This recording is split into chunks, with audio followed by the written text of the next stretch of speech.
Clockwork. Yep. So this is our 10th session recorded live.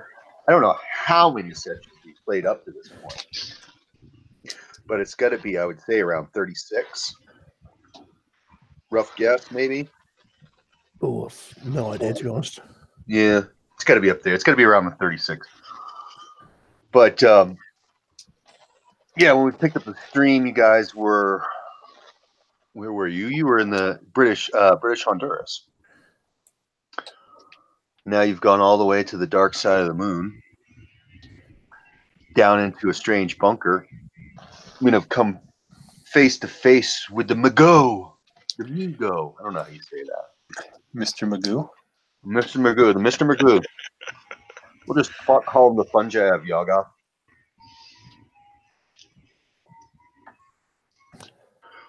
And I posted a picture of the map of the, I guess, the strategic or tactical situation. And can I do screen share on this? Yeah, I'm not going to try to figure out something new right in the middle of the game. That's the best time, though, isn't it? Surely. But you came down the stairs, opened the door, and you saw two Migo holding globes and shooting in down the hall, the circular hall.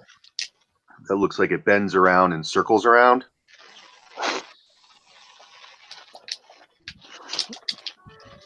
Because that map shows you where the stairs, if you took the other stairs, where it would have came out. You can kind of see how that works.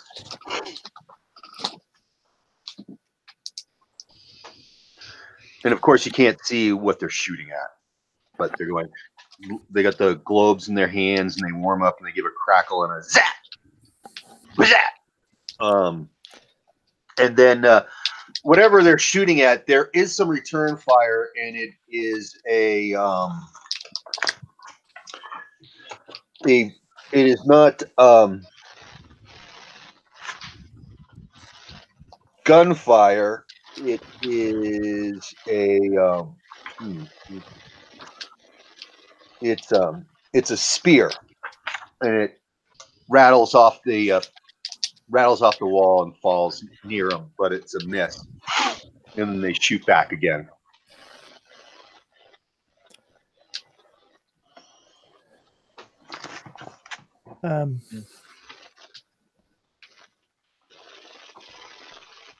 Yeah, we left the chapel,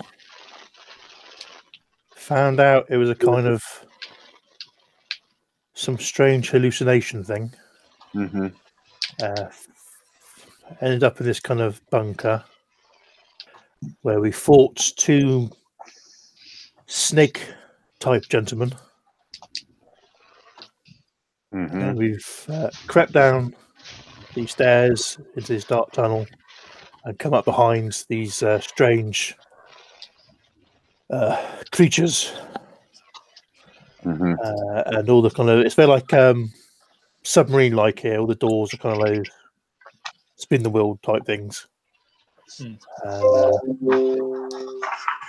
It looks like the snake men were fighting these other strange creatures.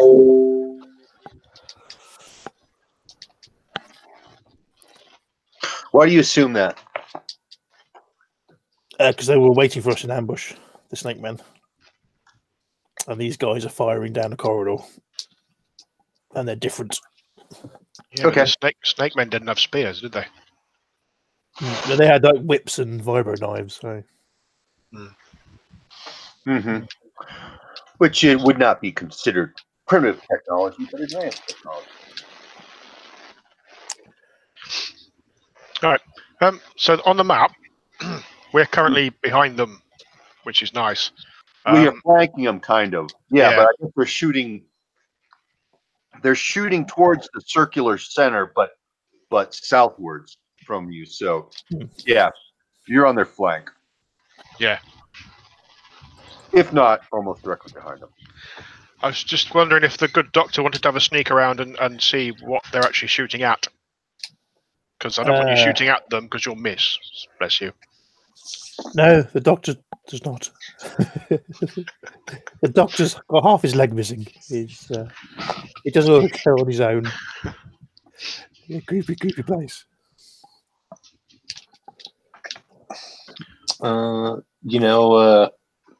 Cuthbert will join you. Cuthbert going to carry him. Cuthbert's got some pretty good sneaky try. Okay.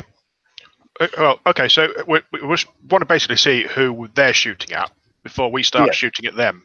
I guess my only question is: are you going to sneak around the round hump there to go in that direction, or do you going to want to go back up the stairs, across to the other stairs and down? I think we're in a good position here just to shoot them in the back.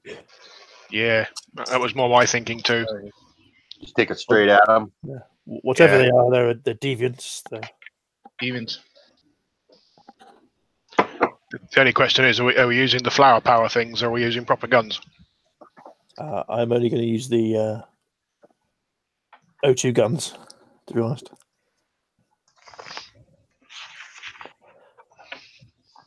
Because I can no longer use my sword without a -20 penalty due to the fact that I am no longer dexterous. After losing half my leg. Mm-hmm. Yeah, but what's your gun combat skill after losing an eye? That's not realistic. They should pirates have peg legs and they're able to fight well with swords.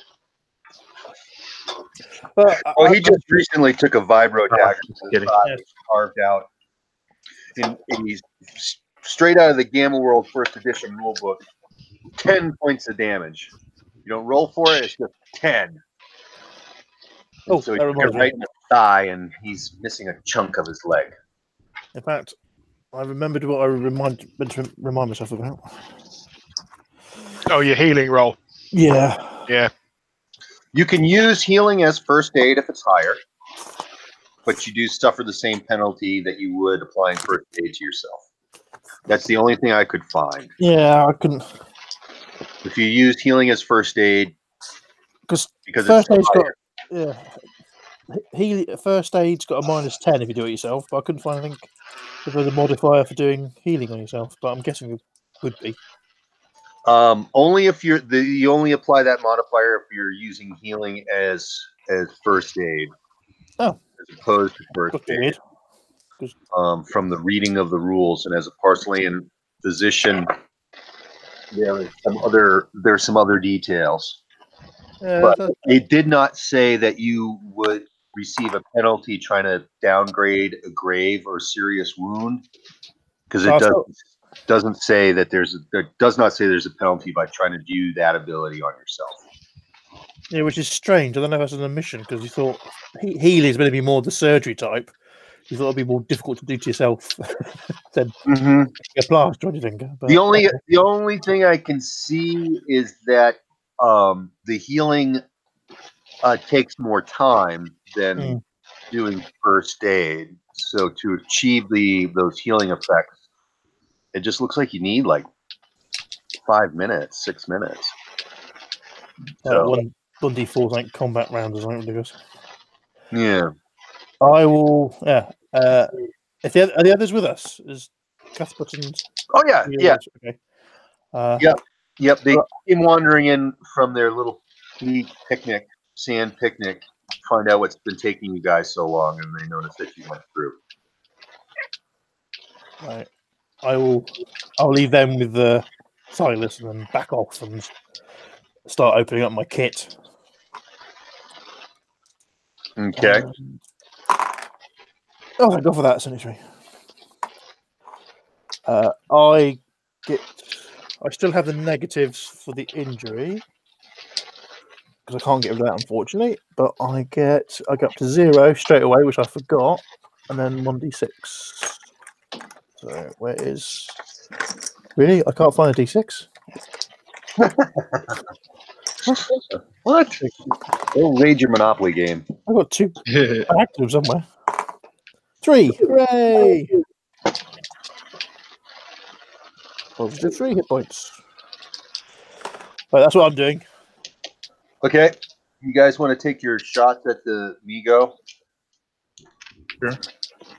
Yep. And just tell me what type of weapon they're So do you guys have all cool like laser guns and shit, and I only have my musket, or? I think Oh you've got yeah, you would have been given an O2 beam pistol, an oxygen gun that shoots a tight beam, leaves the smell, makes a crack, and leaves a smell of fresh rain. Pretty cool. And what the Clayman Morrow artificial intelligence and his servants gave you these weapons, saying that they would be effective against some of the creatures on the dark side of the moon that you may Only run. some. Wait, Clayman Morrow's an AI? Is that what you say? Yeah, you ran into him on the dark side of the moon, and he happened to be he's been dead for, what did he say, something like 132 years. Yeah, something like that. Yes. But he's been on this, on the dark side of the moon, for like 200 years, and for the last 132 he downloaded his intelligence into this construct that he built with these basically two paladins of the fall, Nyx and Naga. And they caretake this bunker and caretake them. No one mentioned that you've encountered the paladins of the fall, which And are murdered the shit out of a bunch of them. Canubians, that you killed a bunch of them, 2 of them. But they, so yeah, the time is, Clayman Morrow's been on the dark side of the moon for the last 200 years. For the last 132, he's just been his artificial intelligence downloaded into this construct on a wall, and predicting probabilities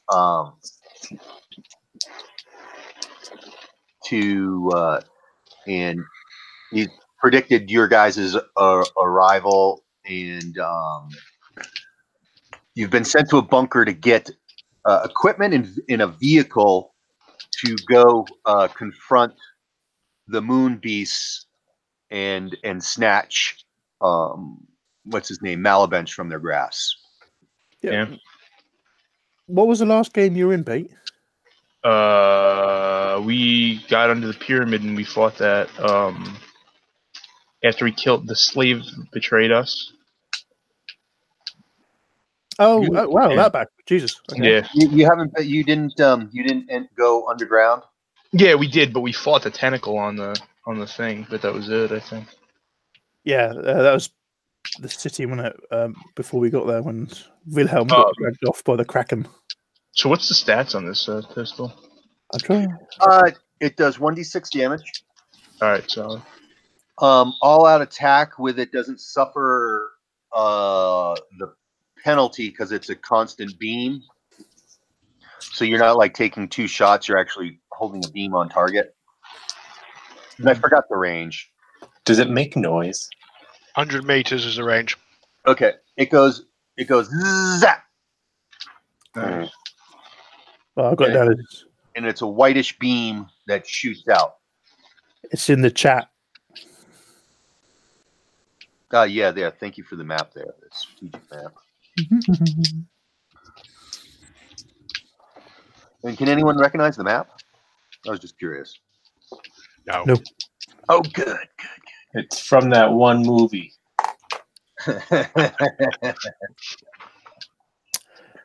Yeah.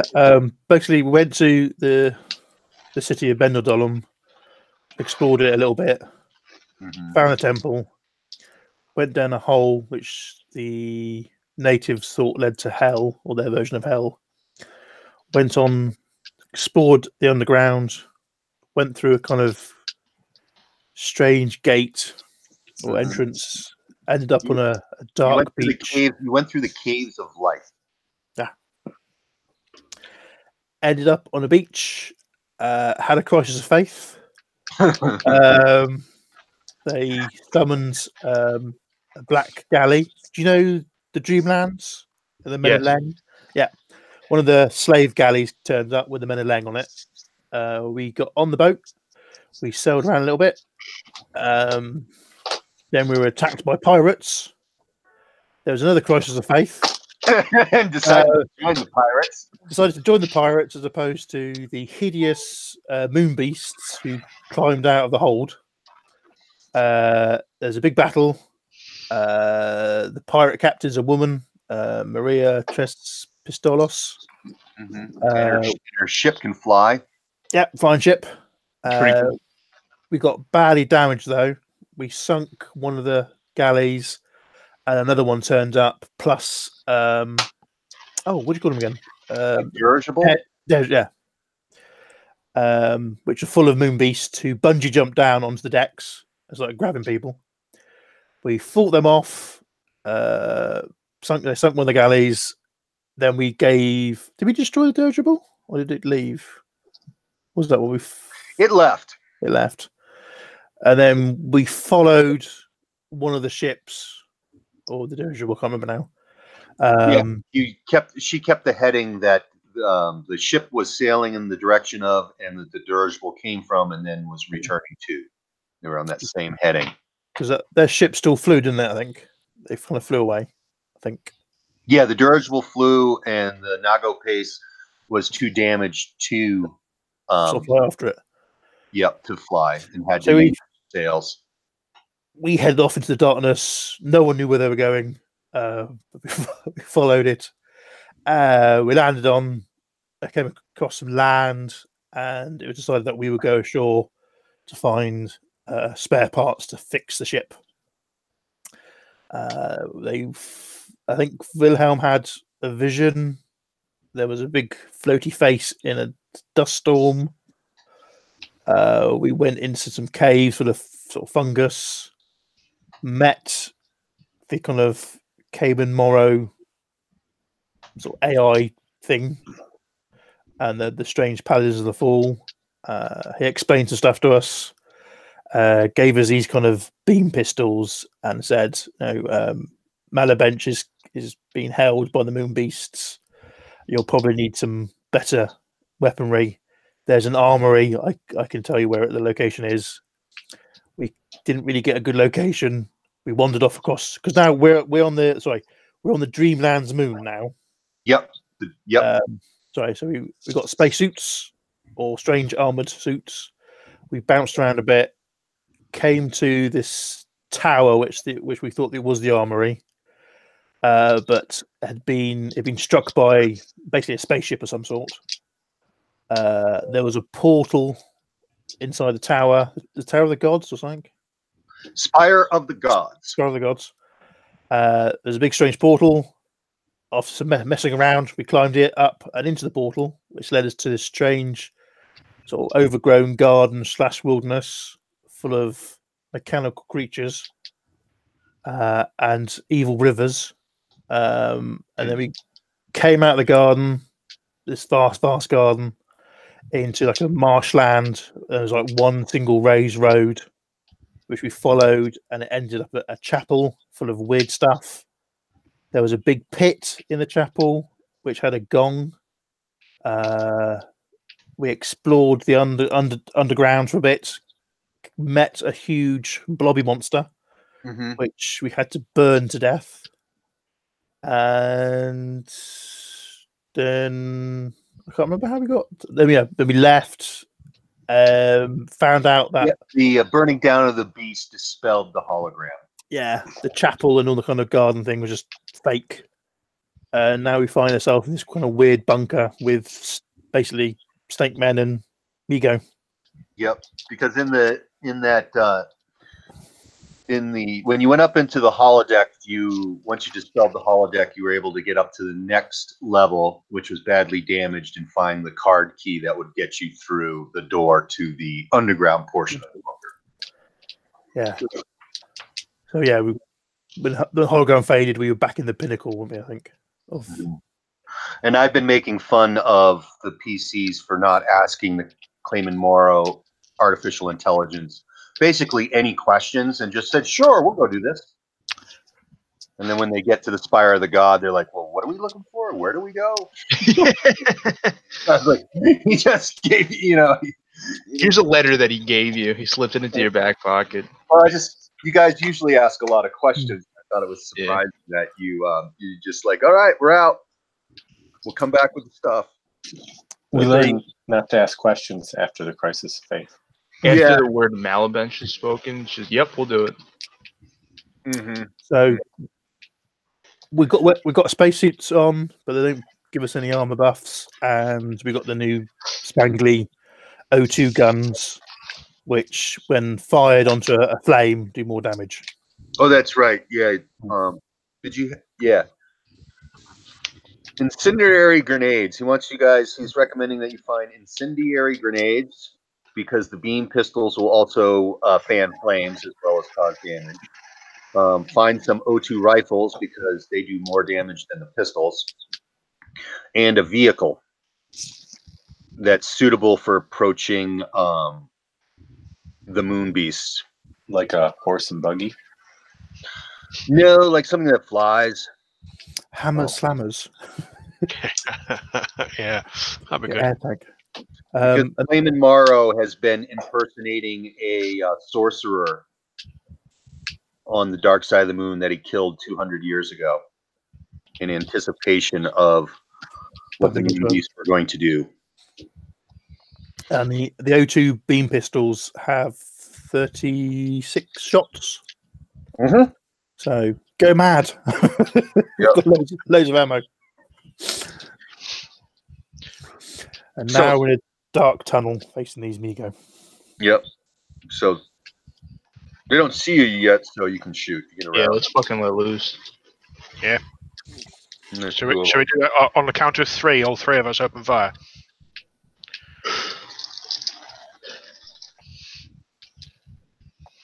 Yeah. Yeah, works for me. Are you all shooting at the same one or different ones? There's two of them. Is the doctor shooting as well, or is the doctor standing around going, "Ooh, I'm so poorly, leave me alone"? The doctor is stitching his leg and putting a poultice I'm on so it. blind. Okay. Well then, can I nick the doctor's pistol and do a twin shot? Because I'll ignore the -20 for having the +20 because we're shooting at them from behind. How's that? Very good. I'll hand you my O2 pistol. That's very kind. So so I'll shoot one of them and you guys shoot the other one. How's that? Sure. Yeah. All right. All right. Got a 37. 6 damage. Okay. I got a 30. Okay, roll a d6 for damage. 3. Okay. I got a 34, so I think I hit. I'm rolling twice. Yep. And a 30 as well. That's fine. I rolled them both. And that's 18 total. How can you get 18 total on 2? No, 8. Sorry, 8. Okay. I rolled 2 4s. Can I add 10 too? Yeah, if you want, yeah. What? I've got 2 pistols, so I rolled 2d6. Yeah. I got that. I wasn't catching what Cuthbert Sharp was saying. That's all right. He wanted to add 10 to his dice roll as well, because he thought I had. Oh, no. But, that's significant damage.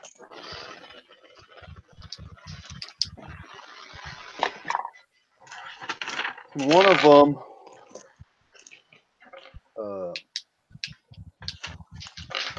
takes it so much damage that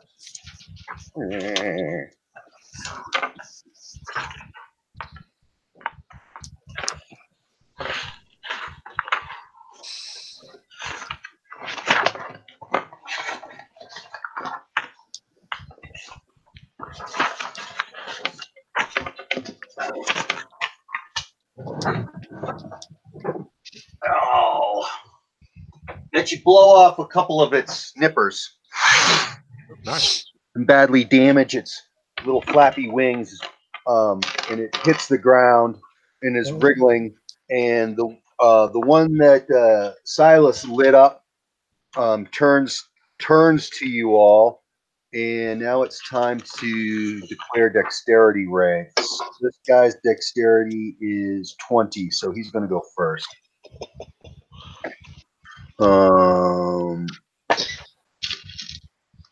And he shoots at Silas because you shot him. Is this a new round or is this continuation? This is a new round. Okay, That was a free round for you guys. that's fine. I'm just making sure I've got a reaction this time. Yep. Actually, I should randomly pick who. He doesn't know who shot him. He just sees 3 of you guys. So 1, 2 is Silas. 3, 4 is Julio. 5, 6 is Cuthbert. It's Cuthbert. Yeah, figures. Welcome back, Cuthbert. Rumble. Oh, he's got a 60% skill, and he rolls a 62. And the globe heats up and goes poosh, and the crackling green energy pulse goes flying right by you and splatters on the wall behind and dissipates. So, Yeah. who's next? Dodged. My initiative is my dex is 7, so I'm firmly at the end of every initiative ever. Yeah. So Cuthbert. Okay. Yeah, I'll Cuthbert. I'm sorry. What is your dex? 13. Silas, yours is 13. My combat order is 14. Okay. Silas goes first. I'm just going to shoot him. 43. That's a hit, and 1. Okay. He's not dead. He is still Oh. floating above the ground. This is why I prefer my rifle that does 2d8 plus 1. Yeah. Or fucking black powder guns. But then I'm not sure what damage it actually does to these things because they're kind of rubbery. So yeah, we shall see. Yeah. We shall see. Cuthbert next. Yep. Yeah, I'll shoot the flower power. I got 52. Is this just my normal gun combat? Yep. Okay, then that's a hit. Roll 1d6 damage. 5. Through its fungi-like head, your beam goes right through, and it drops to the ground. Nice. And the globe that it was holding rolls away. The other one is stopped writhing, but its globe is still clutched in its claws. Pete, do you want to put a shot through its head just to be on the safe side? Fuck yeah. I just have to do it after everybody else. Is everybody else gone and everything else gone? Yeah, that's it. It's you now. Sweet. I got a 37 again. That's really weird. Roll damage. 3. 3, and you're putting that right through its supposed head. Hell yeah. I don't like the sounds of supposed head. Maybe I should just shoot somewhere else. Well, it gives a little twitch, and it just it doesn't release the glow, but it looks like it curls up a bit. Yeah. But it's not moving. We're not paranoid or anything, Jay, at all. Do we know what these guns would do to us? Yeah. I mean, they do 1d6 damage. Oh, okay. All right. And I guess the suggestion that the Moro AI was making is that these will be effective compared to your black powder weapons against certain creatures on the dark side of them. Okay. Does Cuthbert ask that question as he turns around? And I pointed at the doctor. Yeah. But what have you shot? Have you? Yeah, I guess you've only shot Snake Men and Shogoth and Migo with the beam pistols. And they proved most effective. Especially when the thing's on fire. Oh, so much fire. So the Migo are down. They appear to be dead. Appear to be dead. Coup de grace. Stab, stab, stab. Shoot, shoot, shoot. So you want to go into the line of fire of whoever they were shooting at first? Oh, absolutely not. No. What were they shooting? What weapon were they using? They had a globe that they would hold in their little claw-like nippers. Is it available? Yeah, there's one's on the ground and one's still wrapped in the guy's rigid claw. I would like to touch this device. Okay. I was only touching the device, Your Honor. Can you show me on the device where it touched you? It doesn't seem to do anything. Can I grab, perhaps there's a nipper that was blown off in the exchange, and I can grab the nipper and poke the device with the nipper? You just wanted to say nipper like 6 times. Yes, you can, and the globe rolls further along on the smooth floor away from you. And then you see your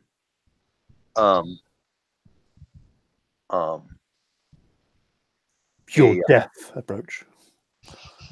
What I want to say, it had it's got a long neck.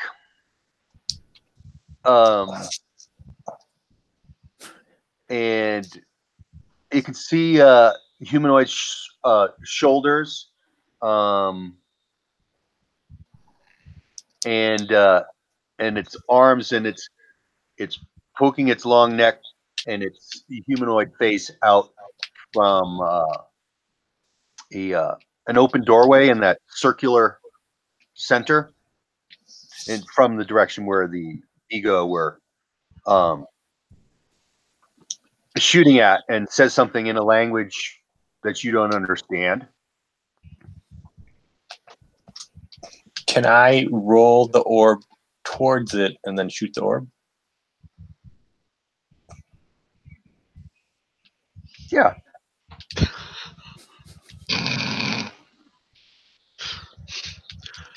Okay. I'm going to step back into the stairwell while you're doing that. These are things we need to know. Do I have like a negative, or do I need to get a certain percentage? What do we? It's a small target. Yeah, so, I agree. What does that mean? Is he shooting with the beam? Couldn't he just go like he could trace with the beam, kind of like a? Well, you'd just be making a great attack, so you would get 2 attacks, but no penalty for the great attack because you're using a continuous beam, and it would use 2 charges. Okay. I got a 15. Okay, you hit the globe with your beam pistol, and it jumps and, from getting hit, pops up in the air, bang, bang, bang, and rolls past the dude with the long neck, and he pulls his head back. Wow. These orbs are very disappointing. And then you hear the strange language again, but it's coming from it seems like it's coming through like a loudspeaker, crackling and electrical. Do we have the ape from Yak and Ape Adventures here that speaks all languages? No, you do not. All right. He is not around. But these kind of crossovers are possible. I point at the Clockwork Engineer and say, "Your turn." My turn for what? figure out what to do with this thing. It's not clockwork. It's a bit outside my remit. Doesn't seem to be any moving parts on the globe. Maybe it works like the globes that Zaz had.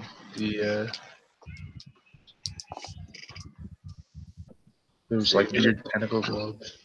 I would suggest it's possibly attuned to the user and their race, so we can't use them. And they seem to bounce well when you shoot them, but that's about it. Yep, it didn't blow up. So what can we see? We can see a bit of dark corridor with a door on the side where this George, the giraffe guy, is.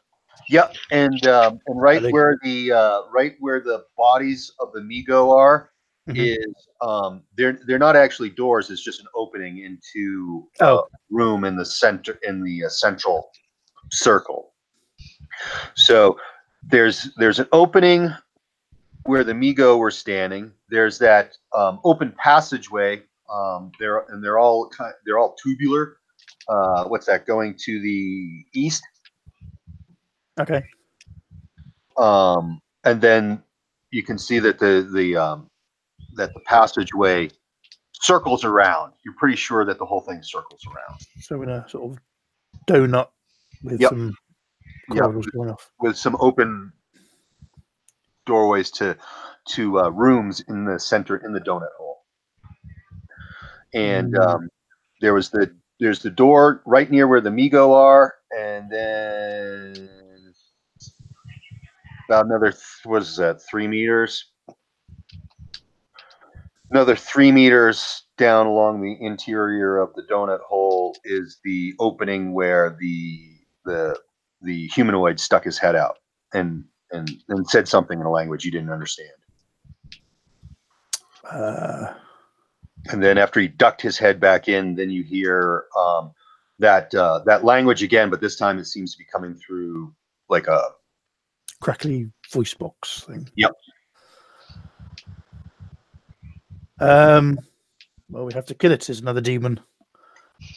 Was there any, like you said, was it spears? Were there any spears on the floor that have been thrown at the Migo or weapons? Yeah, there's a spear and a couple of arrows. And they look like spears and arrows. They're not kind of. Yes. Yep. They're not weird. Anyway, they look quite primitive actually. Stone tips, rawhide, wraps. I want to pick up a spear, really, but I don't think I can do it anymore. I will just. So. You could use it as a crutch. Yeah. I'll put my shield out and the pistol sort of brace next to it, and I will advance past the bodies towards the long-necked creature. Okay. Move back down to the opening. There is there's 3 beings in the room. One is the dude with the long neck, and he has he's got 4 sets of legs. Like he's got his regular front legs, and then like his hip protrudes backwards, and he's got another set of legs, but they're bent like horse-like. So he's got 4 legs.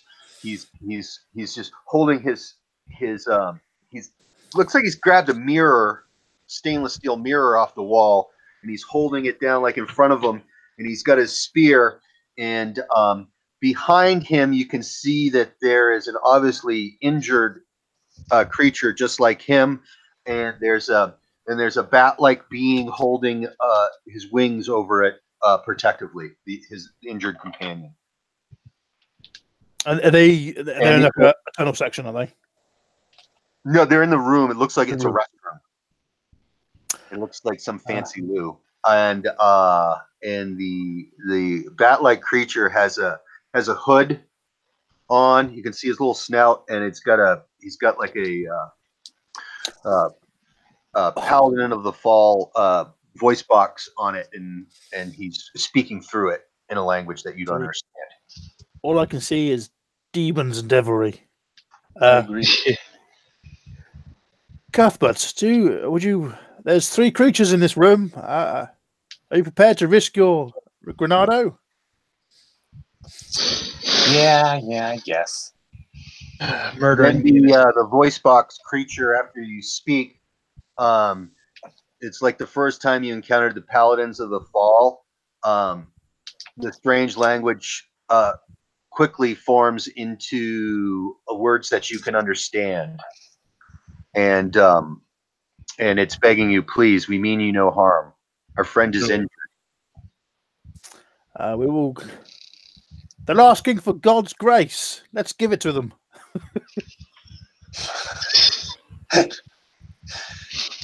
The Centaroid-looking creature hurls his spear at you. Ah, they fired first. I'm perfectly clean now. Okay, I will stand with my shield in front and see this stone arrow thingy, spear thing. Okay. Oh my god, he's good.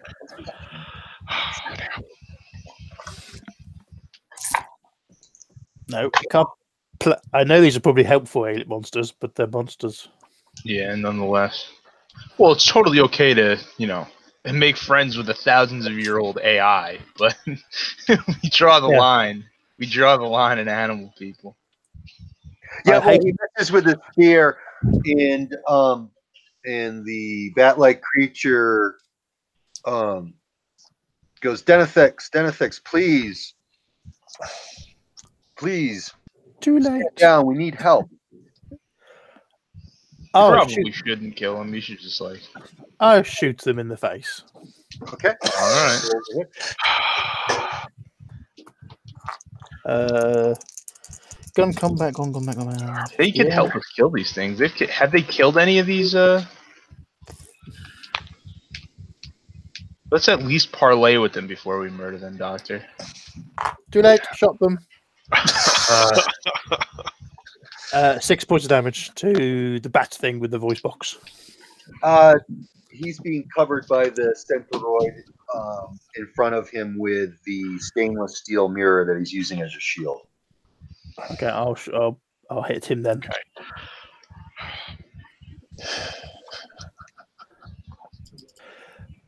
Please, again, remember where we're meant to be from. It's not D&D. We're 17th century people. These are bat people and giraffe people. We've just killed 2 other creepy things. We've definitely befriended other things like the Paladins of the Fall and shit. They looked human with their armor on. I don't know about that one. I wasn't happy with that either, to be honest. Yeah, you're perfectly in character, Mark. Don't worry. Oh yeah, yeah. Okay, you shoot him. You do your 6 points of damage. And I guess let's see. He's possibly got as bad a dexterity as you, Doctor. Well, in which case, I'm going to step in with my combat order 14. I'll put the pistol against the back of the Doctor's head and say, "Knock it off."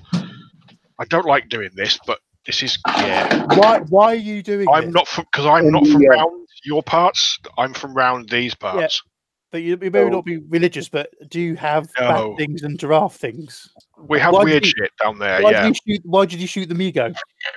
Because they were nasty things, and I don't know what these are. They're extraordinary. They hadn't done anything to us. They were facing away from us, fighting these guys. Why are these guys good guys and the Migo bad guys?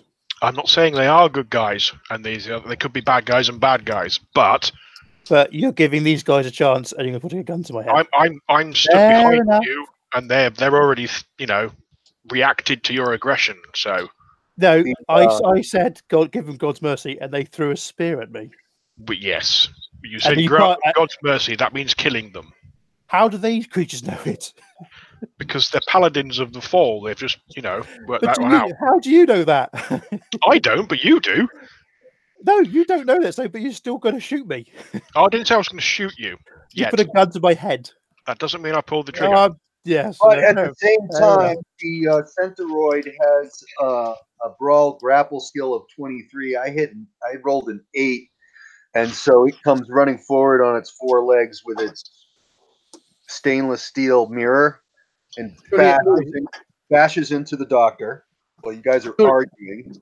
Surely I shot it first because it threw its spear thing, then I shot it.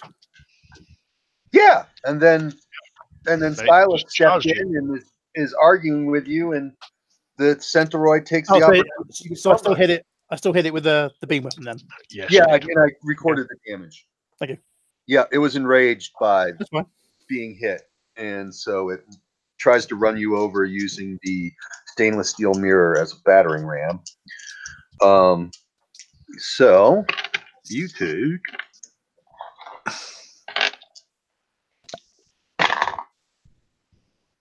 4 points of damage.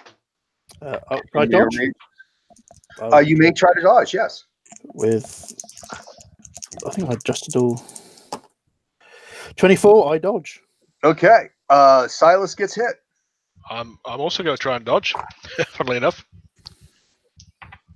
And he does not. So how much has he taken there? 4. 4.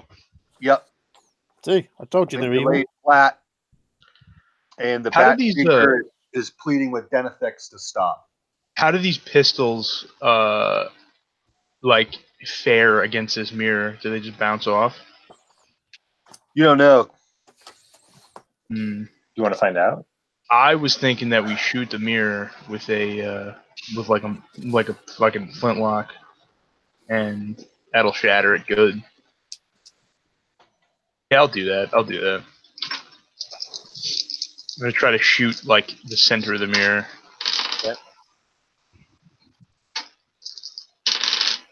Yep. 6, and for 7 damage.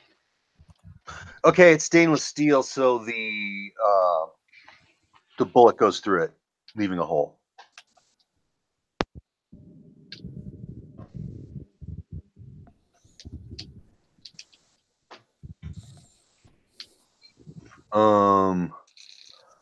Any of you guys, the rest of the party, doing anything? It looked Zachary. That would be Cuthbert. It looked like the engineer was going to kill the doctor, so Cuthbert's kind of like waiting to see, hey, is this actually legit? Is this going to happen? So he's going to hold his action. Okay. Silas is lying on his ass somewhere over, back on the other side after he's just been smacked by the bloody centaur thing. Yeah, he's kind of hoping you get up and do it and continue. You were knocked down.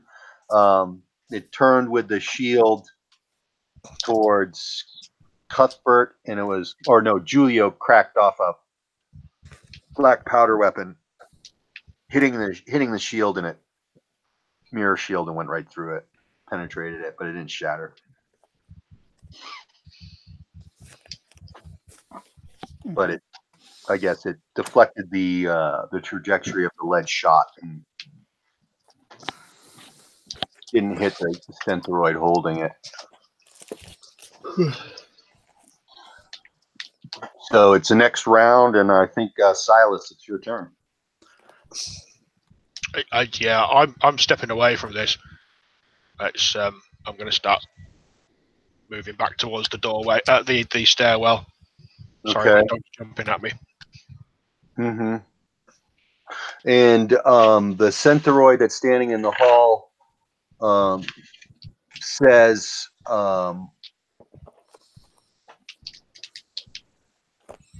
something back to his party members. He's not wearing a thingy, so you can't understand him.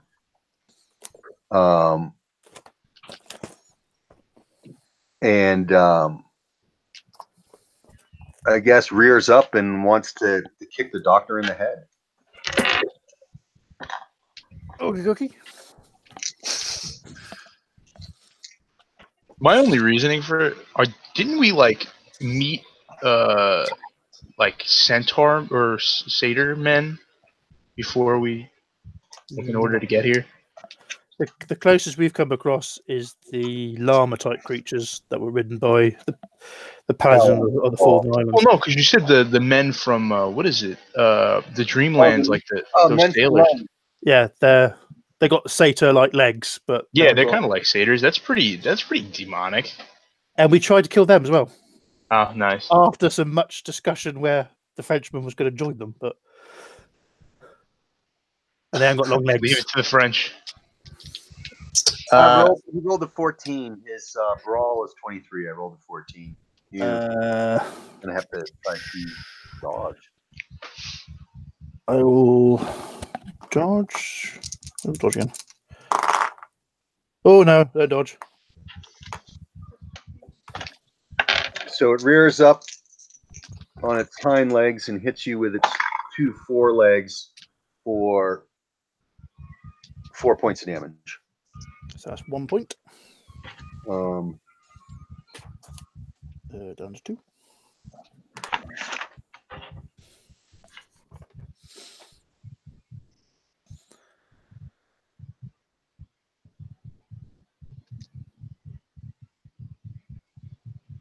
And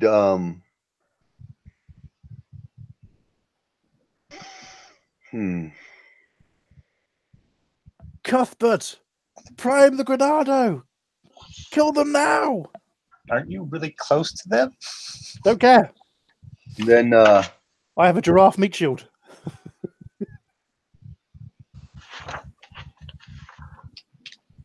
Okay. There's two still in the what's room. the rest of you guys doing? Well, I will prime the Granado. Okay. And I will throw it as soon as I can. I just had the document up. Let me take a look at this. Granado load is 2. Okay, so it's going to take 2 combat rounds to prime the Granado.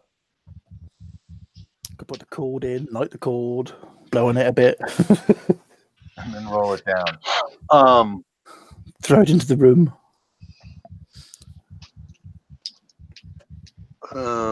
So, Doctor, I guess it's your turn. I will shoot the giraffe monster in the face. Okay. Combat. I shoot the creature in the face. Okay, roll damage. For 5 points of damage. Still up. All right. I think I'm gonna get in and mix this shit up with my melee. I just want to point out that everybody knows I have lit the Granado. Like, there's no going back from this. Yeah. Okay. Yep, that should be interesting. Pete? Oh yeah, never mind. If he's got the Granado lit, I'm gonna step back and shoot with this pistol.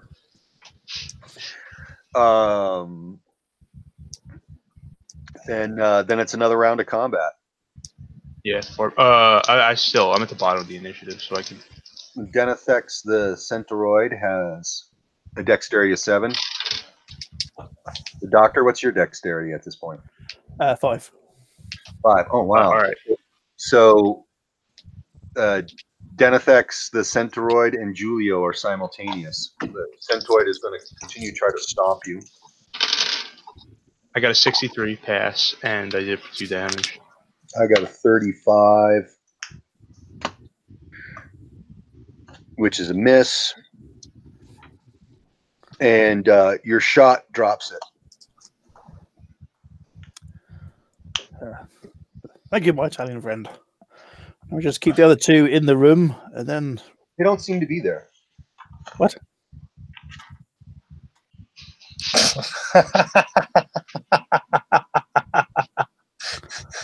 Oh dear. Quick, blow out the flame. Blow out the... Pull the match cord out. You actually see them, the bat-like creature and the other centoid, at the very south of this of the circle appears to be a set of glass doors, and you don't know how, but somehow they seem to have, while you were in combat, slipped out of the room and ran towards these doors and go through them. Are they through the doors or going to them? You can't see this because it's on the other side. Oh, okay. So they're just completely out of my sight, and I am now panicking. Can he just take the match cord out, or does he need to throw it? Well, I guess it's the second round, right, of loading. Yeah. So you can snuff it out. Okay. I will snuff it out. Is that a full action? Yeah. You need to make sure you're not going to blow your face off. Okay. Pluck the cord out. Yeah, I extinguish the Granado and then look ashamed. Okay. Damn, these devils have escaped. I was kind of hoping I'd kill the doctor as well as all three of those things. Okay, well, I'm going to put my ones away and do a first aid check on the doctor. No, stay away from me. I don't trust All you right, anymore. You just put a gun to my face or back of my head. You're a numpty. That's the doctor, not Mark, I hasten to add. So what? Even the doctor will go, one minute you've got a gun to my head, then you're going to come towards me and go, let me kiss you to make it better. No. You were going to kill me a minute ago. I won't fix your leg while I'm there. Suit yourself.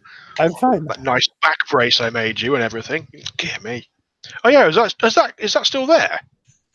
The thing kicking him in the head? The back brace that I made for the doctor whilst we were in the holographic bloody deck. It'd be gone. No, because that was made from holographic material. Yeah. Bugger. you made it from You did that all in your mind. Yeah. It I really actually, wasn't yeah. there. That's not annoying at all. I thought you guys would realize it was a holodeck in 5 minutes. You guys, I had 3 sessions in that fucking zoo with you guys. Mercifully, one of the issues was cut short by bad recording. I was just surprised how long it took you guys to figure that little puzzle out, but what the hell. Right. Okay. Well, fine. I'll leave the doctor to bleed out for a bit longer and go and search this room that they were in and see what's in there. It looks like it's a restroom. Just a restroom. Yeah,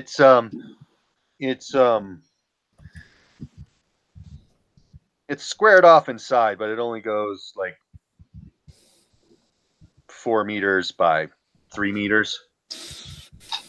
There's a place where the stainless steel mirror was on the wall.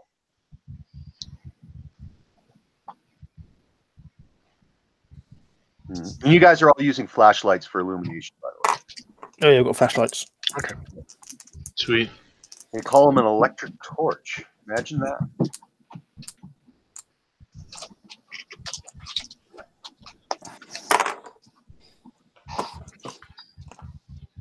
And the other opening before you get to the restroom one opens into. Let's see, do we got anything there that's relevant?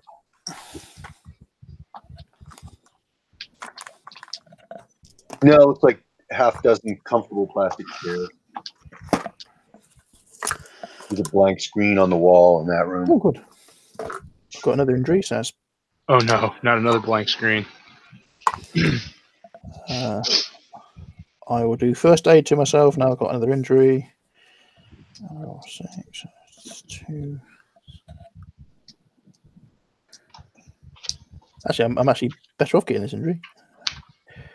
That's 5. Back up to 7. So that map that you see, if you just complete that entire circle,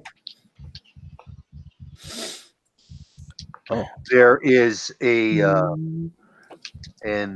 circular tunnel going east. There's a circular tunnel going west on the opposite side that matches it, and then there was the 2 glass doors at the south that the bat-like creature and the other Centauroi ran through.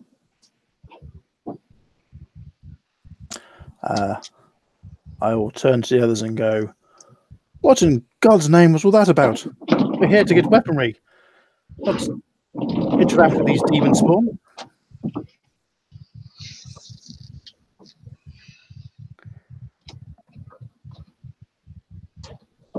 They all look sheepish at me, apparently. I point at the Granado, be like, I was right there, man. I had you. I had your back. Thank you, Cuthbert. At least I can rely on you. Hey, you see that hole that was in that stainless steel mirror? That was Yeah, me too, man. I sent it. But you delayed. We can't afford people You delayed. can't prove that beyond a reasonable doubt. You cannot prove that in the court of law. He sent it. I have 2 questions. Go fire away, Cuthbert. Can I re-wick the Granada? Yes.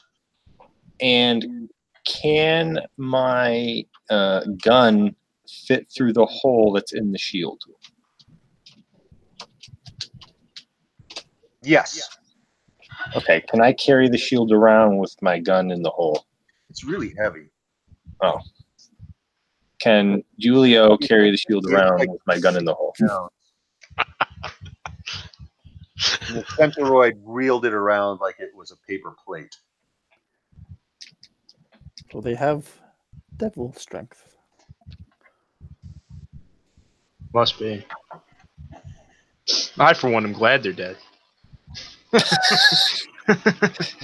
They're gone.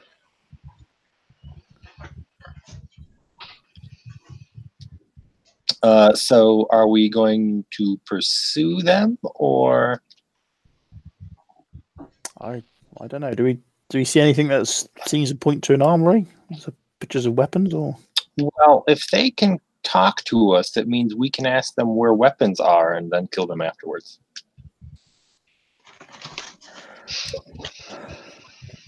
I think I've had enough of treating with demons and devils. All What could right, happen to us on the boat? we'll go a different direction then.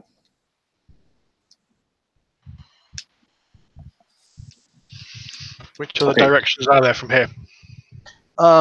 There's the corridor going out east. On the opposite side of the donut, there's a corridor going out west. There's the 2 glass doors to the south. And then there are 1, 2, 3, 4 more openings into the hole of the donut that you haven't looked in or explored. There's an opening at the due north point. There's an opening at the due south point, and you imagine that the 2 openings on the west side are duplicated on the east side. I mean, on the east that were on the east side are duplicated on the west side. So you get a figure of about 1, 2, 3, 4 openings that you haven't explored out of this total of 6 that are on this hole of the donut. So we're going south. Yes. Cuthbert walks south towards the glass doors.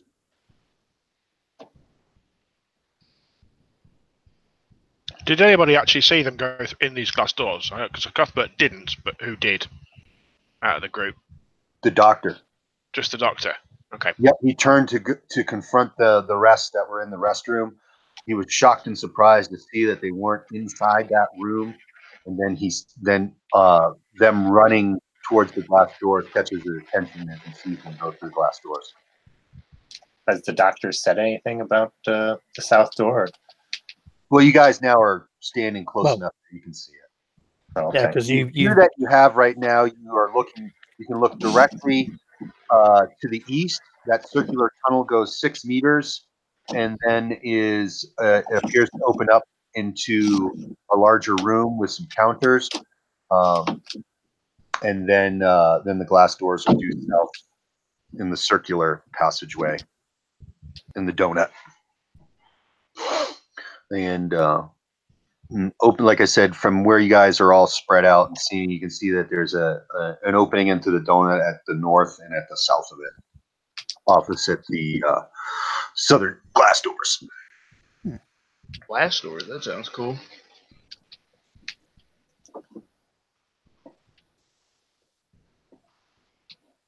All right, well, Cuthbert just picked south. So unless anybody says anything, he's just going to keep going that way. You're at the southern end, which is basically, you're at the bottom of the donut. You're looking at 2 glass doors rimmed with metal, and then directly opposite that to the north at the bottom of the donut hole is an opening into a room. I don't see anything through the opening. No, you just see racks of Guns. knickknacks. That would be too easy, wouldn't it? Curious objects that you can't identify seem to be sitting on shelves. Okay, can I roll for stealth and move forward? Which direction are you going? Are you going into the room? Or are you continuing Going into the room. You're going into the room? Yeah. What's your stealth? My stealth is 50. Where's stealth? Hang on. 50. My stealth is 50. Okay. So you are attempting to stealthily walk into this room. Yes. And it's wider than it is deep, but it's squared off against where the restroom wall would be. It only goes in, we'll call it, I've been using meters, but I'll just call it, since you can look at the map and there's squares. It just goes in 2 squares and is 4 squares wide. And casting your beam around, there doesn't seem to be any exit out of this room. And there's just shelves that have look like imitation jewelry.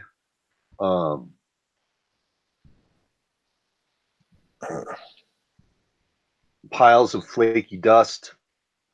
Oh, flaky dust. Can I roll on a long shot an alchemy to see if there's anything I can use? Yeah. Go ahead and make your alchemy roll. I got 58 out of 62. The piles of dust look like this long disfigured paper. The sparkly objects look like strange jewelry, but is definitely glass, made to look like, as best you can tell, maybe turquoise.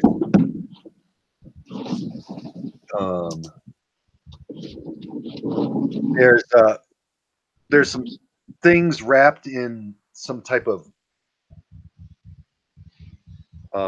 wrapping with bright colors, with something inside of it.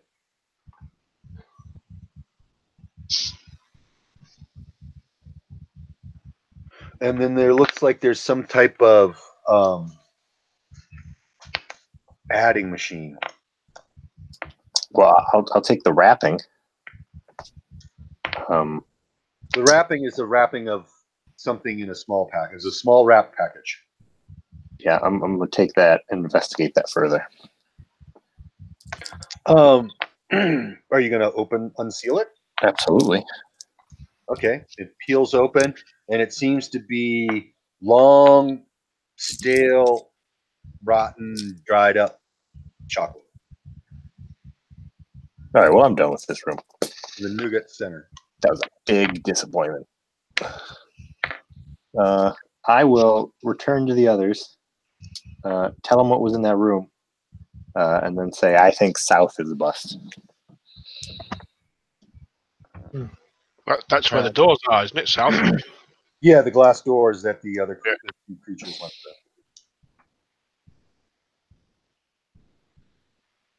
Okay. So have you just been down there to check where the creatures went? No, I just picked a No. direction, checked one room, decided they wouldn't keep the armory in the same area. They keep cheap shit. Came back. True. Don't forget, chocolate's very expensive at this time period, if it even exists. Oh, I figured my character wouldn't even realize what chocolate was. Yeah, you got in 1646. There's no chocolate. I was just talking about my character. I don't know. I don't know when it came over. I'm assuming chocolate was a thing in 1646. I have no idea, so I just went with I don't know. In our Clockwork and Chivalry world, in our 1646 Civil War England, chocolate was a deal. Yeah, so there might have been the bitter drink, but I don't know about chocolate bars. Okay. Right. So it seems to be something coated in chocolate, but it's so long old, it just crumbles in your hands. So these people keep mold wrapped up in wrappers here, guys, just so you know. Don't fall for the chocolate wrapping. It's just mold.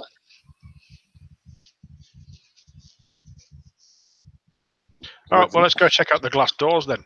Might as well go and look at those, see where they go.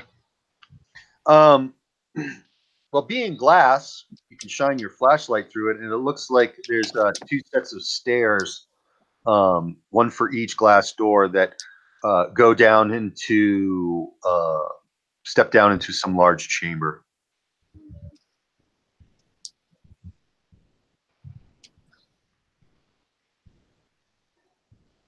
Very wide. You would have to open up. You'd have to open up the glass doors to be able to flash your beam around to see it more appropriately, or more clearly in more detail.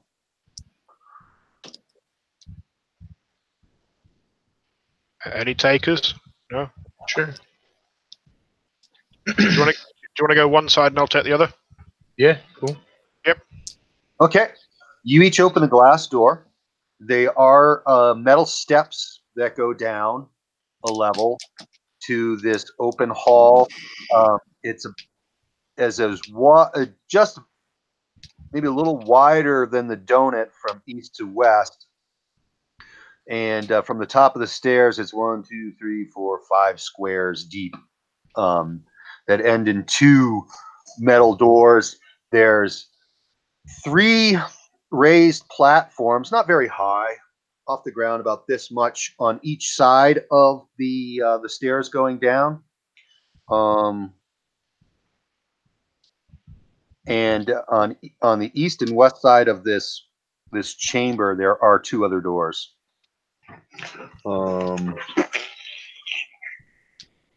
There's many chairs and benches,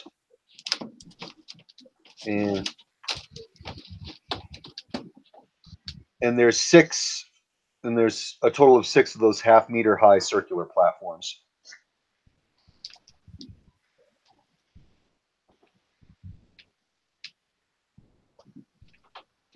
On the westernmost platform, there seems to be some boxes.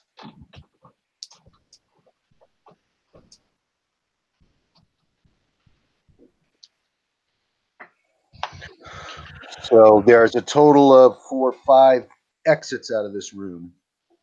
The double doors due south of you, across the chamber, and 2 doors east and west.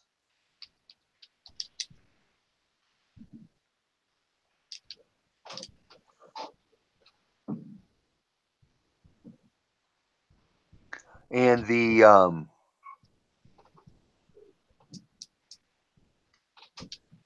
room narrows, the chamber narrows east and west. It kind of arches away from your doors, your stairs. So the wall from the stairs doesn't go straight; it curves and narrows to where the 2 doors are on the east and west. Okay. So it's it's arched very subtly, slightly curved, and the back wall is flat, straight across.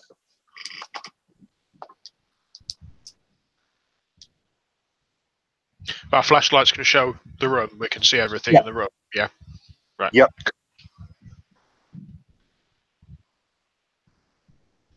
All right. Yeah, you don't see, unless they're hiding behind any of the many aisles of benches and chairs, you don't see them. I'm going to go and have a look at these boxes. The boxes are on the far west platform. Yeah. Circular platform. They look like really well done trunks, but narrower with a handle. Made out of some rugged material. Are they locked?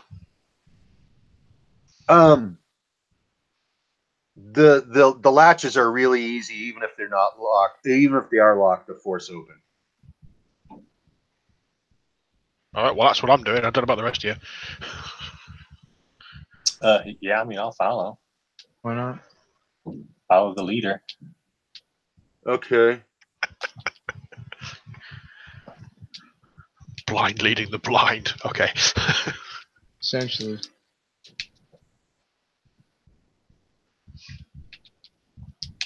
Okay. 8 of the boxes are filled with and you caught me on this, Doctor. I called the Paladins of the Fall Canubians, and you said they were Africans because I've already used that term, didn't I, when you were in Africa? I can't remember, to be honest. Okay, so I can still call the Paladins of the Fall the race Canubians, and you're okay with that? Yeah, fine. Because you said, oh, they're from Africa, and I didn't know if like, fuck, did I use Canubians as the tribe? No, it's just No, because Nubian is. It's Nubian. Yeah. Okay, it's with a Q. Yeah. Canubian. Yeah. QUE. That's that K? No, that's whatever.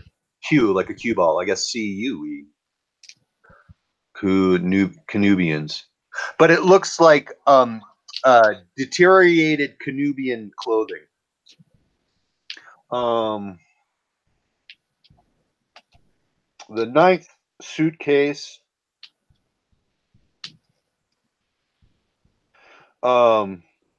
is filled with deteriorating rags of ancient clothing that crumbles at a touch. There is a cloak that is made out of a durable material that does not do that, and it seems to have lined inside of it similar energy packs to what power your O2 pistols. Mm-hmm. And then there's 3 of you. I'll do the same thing. Silas is 1 and 2. Julio is 3 and 4. And Cuthbert is 5 and 6 because I'm going to find out who opened the 10th one. And it was Julio. Nice. And not saying that this one is the 10th last one you opened, but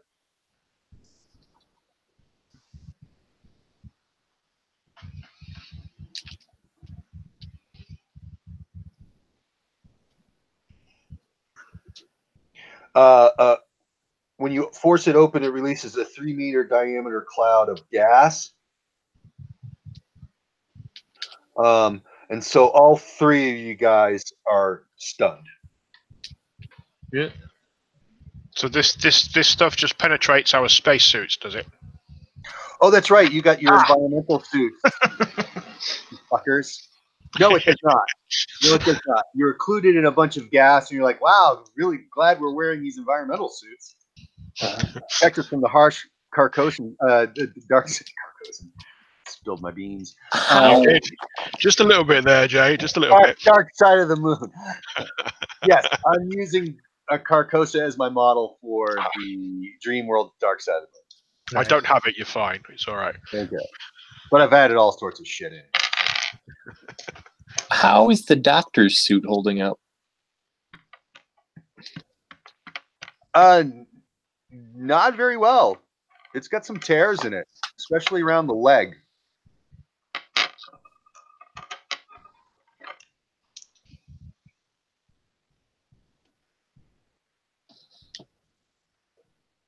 We should follow some of that gas in there to see what it does. But it's not like this is not an oxygen planet. You guys are saying they're cool-looking spacesuits, but they're more of an environmental suit with air filters to protect you from. I think Clayman Morrow said, arcana or achium contamination. Yeah, good. Acumen poisoning. Acumen poisoning. Arcana and acumen poisoning. Yep. On the surface. That's what it is. That's what the suits are protecting you from. And you said this is powered by the same thing our flower guns are? Mm-hmm. Can I take that power source? You want to try to remove it from the cloak? Yes. Why don't we see what the cloak does first? Oh, I thought the cloak was the gas device. No, that's that was a separate suitcase. That was one that, like, while you're looking at that, Julio goes, "Holy shit!" Okay. Oh, he holds his breath and goes, "Oh, that's right. Yeah.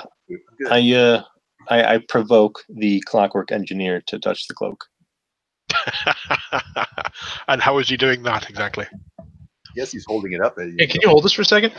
Yeah, okay, sure. Oh, hey, there's a cloak over there. I'm gonna turn off this gas over here real quick. You go handle that. I'll handle this. Shall we see how it fits the doctor and see, if it helps him any?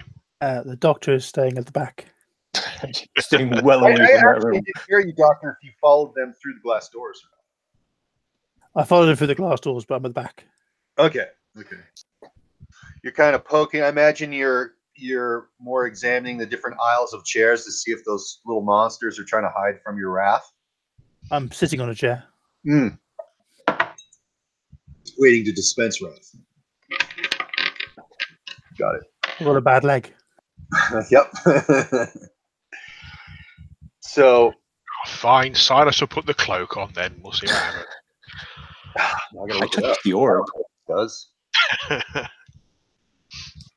I gotta go to a PDF.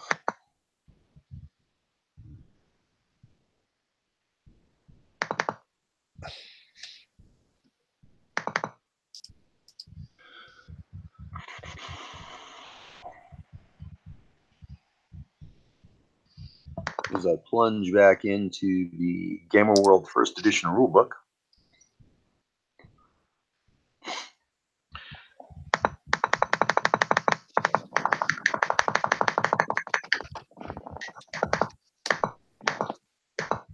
It's where I'm getting all my weird monsters from to populate Carcosa. When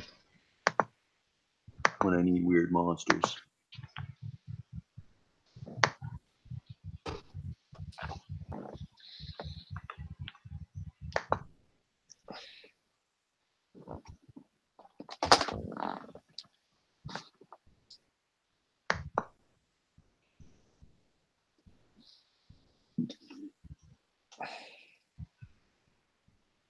Okay, there it is. Let's see. You put it on and melt into a puddle. Oh, nice. No. Everyone assumes I know. Come on. Let me read.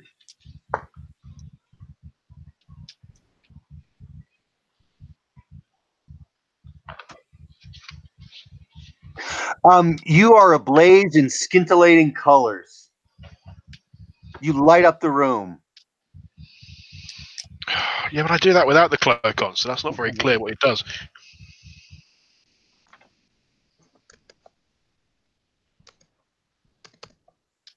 And the scintillating light off of it, it was illuminating the chamber. Is this like a scary light or like, hey, this is a convenient light? It's like it seems to be dazzling and attractive.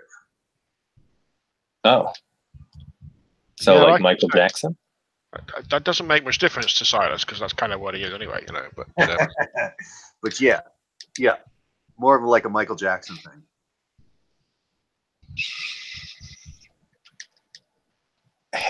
Okay. And when you take it off, the lights go off. If the engineer asks me to do something, do I feel more inclined to do it? That is completely up to you. Oh, well, no.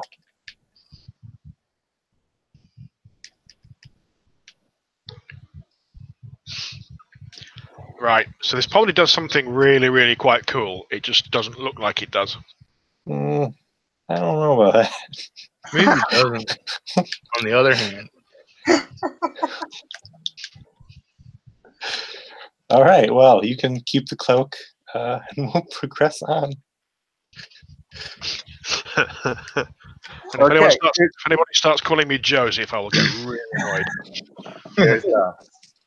There's at the directly opposite of the stairs going down that you came through. at the opposite southern part of the chamber is two.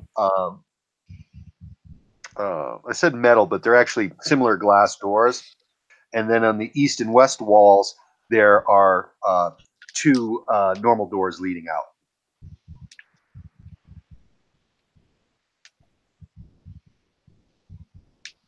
You know, when you look at, say, the east wall, there's one door in the east wall at the northern part, and then there's one at the southern, and those are and it's identical on the other side, on the western side. Okay.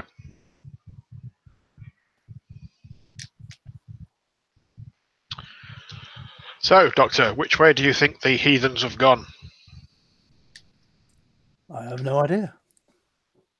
I think he's the one who wants to avoid them, right? I thought he was the one who wanted to kill them. No, he said when I mentioned pursuing them, he's like, no, I want to stay away from the demons. Ah. I just want to get the weapons as are meant to be here. I don't want to. If we're going to avoid combat, so much the better. Okay. In which case, if we're going to avoid combat, I'd probably better not activate this cloak thing anytime soon. So, yeah, do you want to carry this, Doctor? No, thank you. That's carry, not wear. It's fine.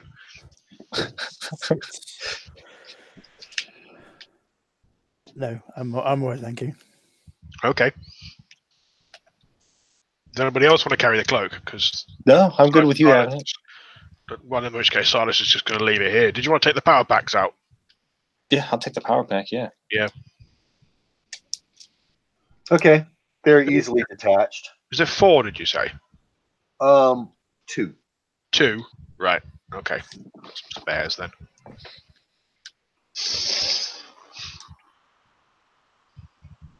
Right, which way are we going, gents? The newly glass doors that were once metal. Yeah, they should match the ones that you came through.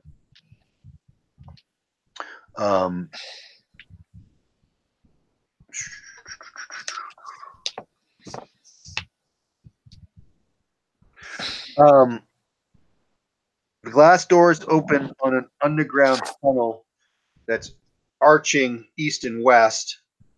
How far they go, you're not sure, because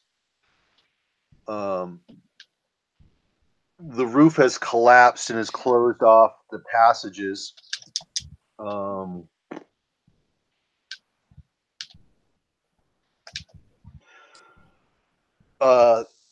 There's 3 vehicles here. Okay. They look like vehicles. They look like wheeled vehicles. There's 2 parked right at the curb that you are standing on, and the third one is across the hall and up against the southern wall.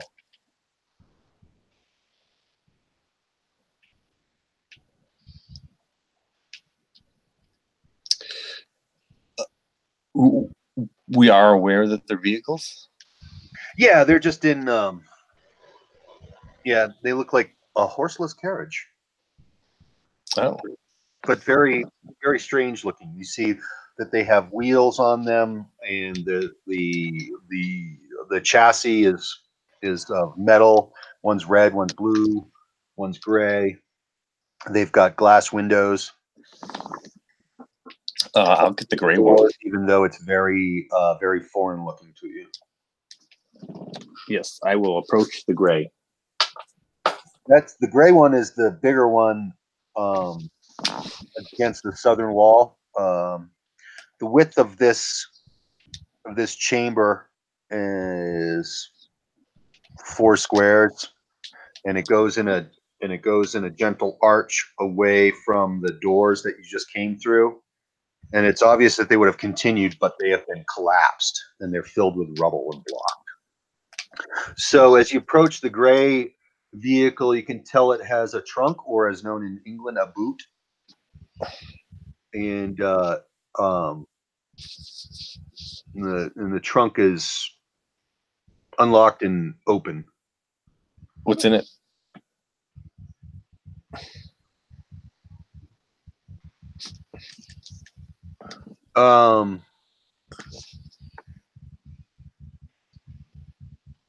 A watch.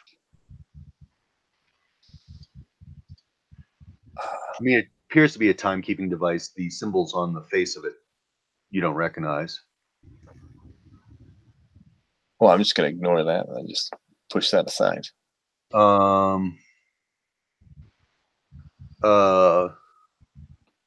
There's a helmet made out of some material that you're not sure what it's made out of. It's not metal.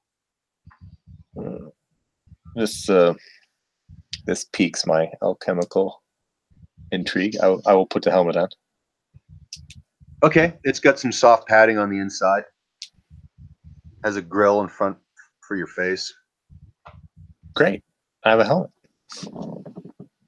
Mm-hmm. Is that it? Yep. Okay. I would like to get inside the vehicle and attempt to drive it. Nothing happens. I You can't figure out how it operates. There's a wheel.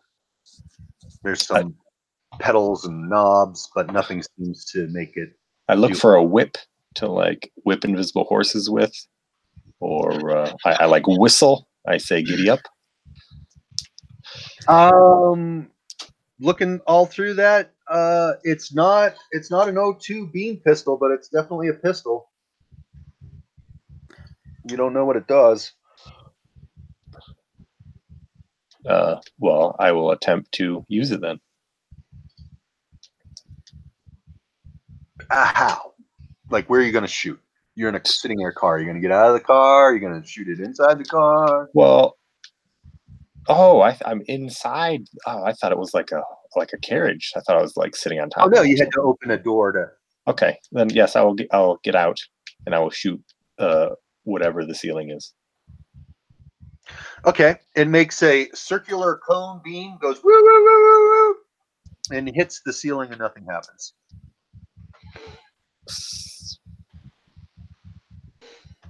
And hey guys, I got this thing. I don't like circles, like yellow circles, and expand. So making a slight cone, but it does nothing to the ceiling, and it makes that sound. Woo woo woo woo woo. I announced to everyone that I have a disappointment gun.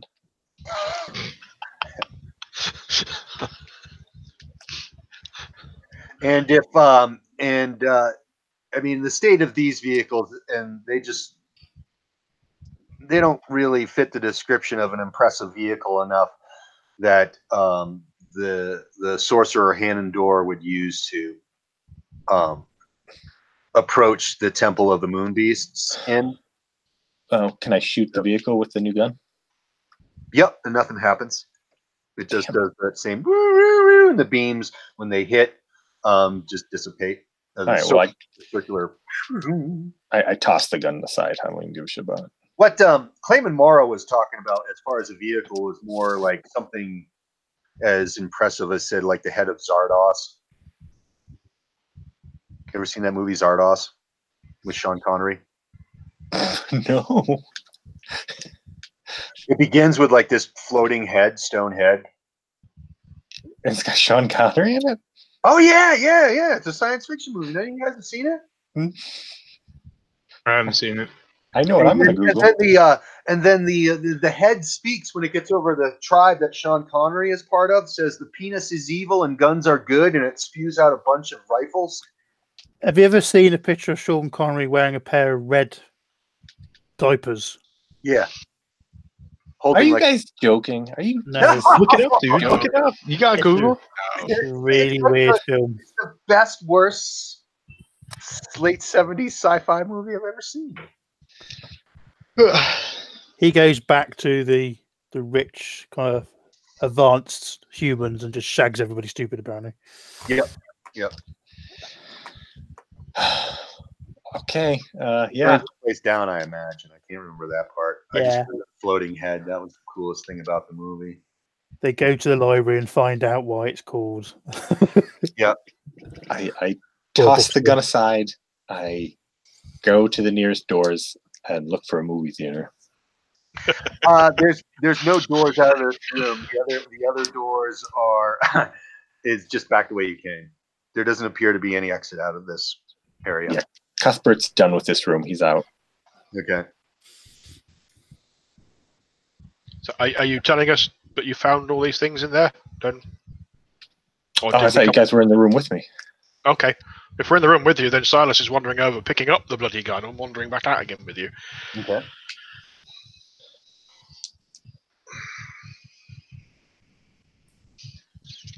Are you going to leave the strange-looking watch? Oh, no, I missed this. Was the boot had the watch, the helmet, and the gun in? Yes. Okay. The watch and the helmet and the gun was in the car inside the car. Well, and Cuthbert came across it, rummaging through, looking for an invisible whip. Yeah, no, I'm going to grab them as well then. I'll grab the watch and the helmet. Well, Cuthbert's wearing the helmet. He put the helmet on. I'll put the helmet on. I'll grab the watch. Okay. I'll grab the watch and the gun. Leave the cannoli. Right. I'll take the watch. So I guess that puts you back into the room that you came out of with the 4 doors, 2 doors east, 2 doors west. Yeah. You go back up the stairs through the glass. There it is. There he is. That's Zardos. That's it. Yep. Sexy.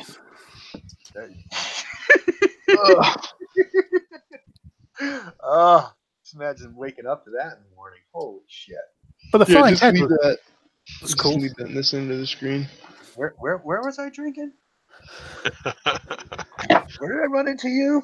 I don't remember being in a bondage bar. It's the boots, really, to be honest. It's really weird. The boots. Hmm. I like the boots. It's the orange jockstrap and harness that's not working for me. I say, to be fair, the boots are very 17th century. Yeah. Roll those down a little bit. Fucking yep. Or pull them up while you're riding. Where do you guys want to go? Where do you want to check? Away from that. The 2 doors west. The western ones. Okay. Yeah. Yeah. There's one on the north of the wall. This west wall, you got a door at the north top, and then you got a door South. South. Yeah. Which one do you want to go? South. You open that one.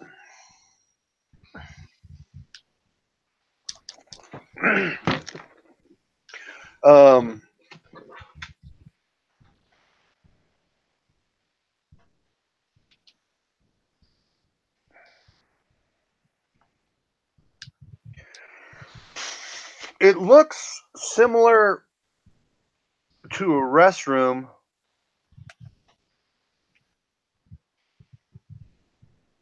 But unlike the one that the creatures were hiding in, this one also has on the counter where the sink is an egg-shaped device mounted on the counter. And then there's also a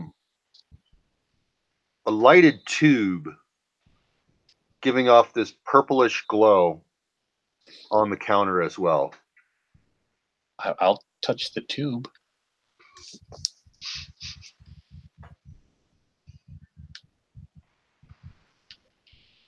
It gives you a hum when you touch it, and you feel your O2 gun on your belt, on your hip, getting really hot.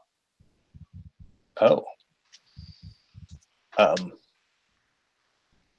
I take it off, the O2 gun, and I give it to somebody so they can dual wield.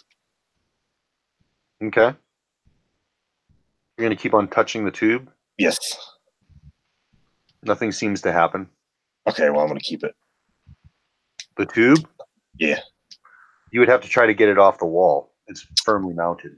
Oh, damn. I assumed. Yeah, let's not get it off the wall. It's probably. Do I, as a simple-minded person of the time think that if I take it off the wall, it will no longer be glowing? Yeah, no idea. All right, well, then I'm just going to try and take it off the wall then. It breaks in your hand like glass. It fizzles out. Well, all right. Can I have my gun back, whoever I gave it to? Yeah. No. I'd say no, because you can't be trusted with things. And there is a door opposite the one you came in that leads out. Sure, onward. Yeah. What's the egg? Egg-shaped device. Yeah, there's that, isn't there? Yeah, and that's like mounted on the counter. It looks inert. I'll put my hands on it.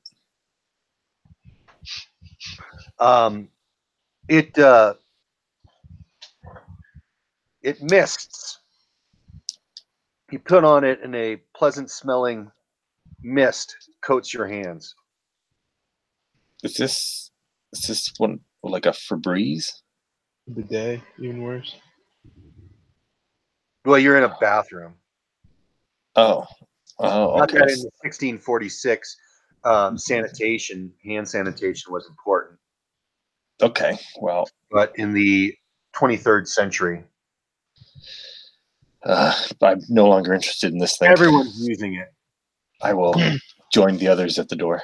Are there any seashells around the room? I was going to say he doesn't know how to use the help. Look at him. No.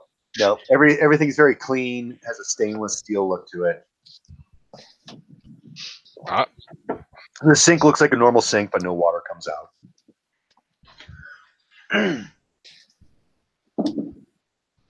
The loo is dry, it's not functional.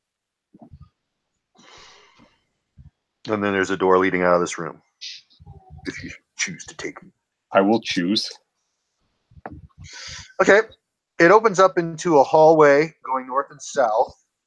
To the north, immediately to the north, the passageway heads west, and it also goes at a northeast angle back to what would be the north door in the room that you came from. The hallway to the south goes 3 squares. That's 9 meters. 1 square equals 3 meters, so that's 9 meters. And then there's a door on the same wall as the door that you just opened, and you can't see the passage heading west. What's down that way? You would have to. I'll go in the 9-meter door. Well, it's not 9 meters. It's 9 meters down the hall. Yeah, hi. I was just trying to label it. All dead ends, and you open that door, and it is locked. Does anybody have a thing? Like something to unlock thing? Has anybody got mechanisms? Or a crowbar. Is it what type of is it like a standard door handle, or? Yeah, the metal door handle. It's a metal door, and the door handle is obviously locked. It doesn't move. Is there a keyhole? In the doorknob itself. All right. Okay.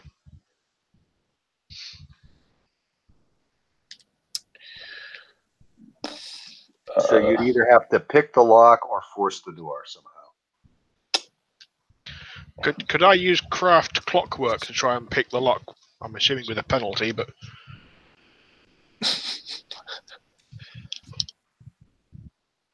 Yeah.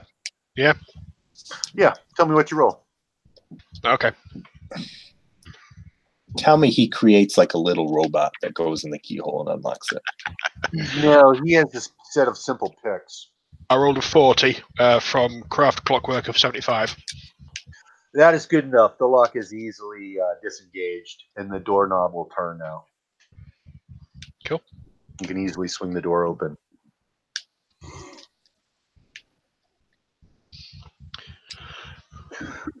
Let's see. We're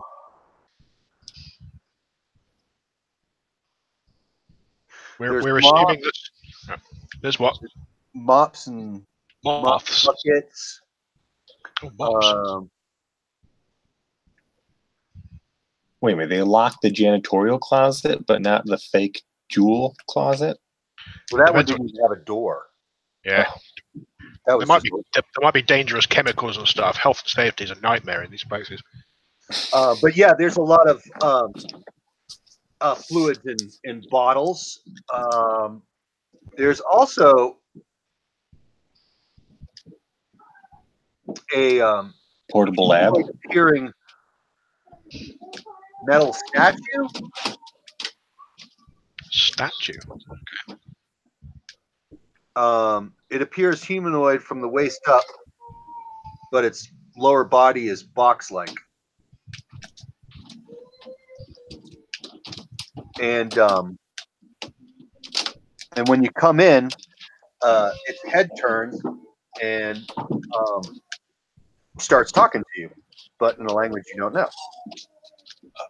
I closed the door.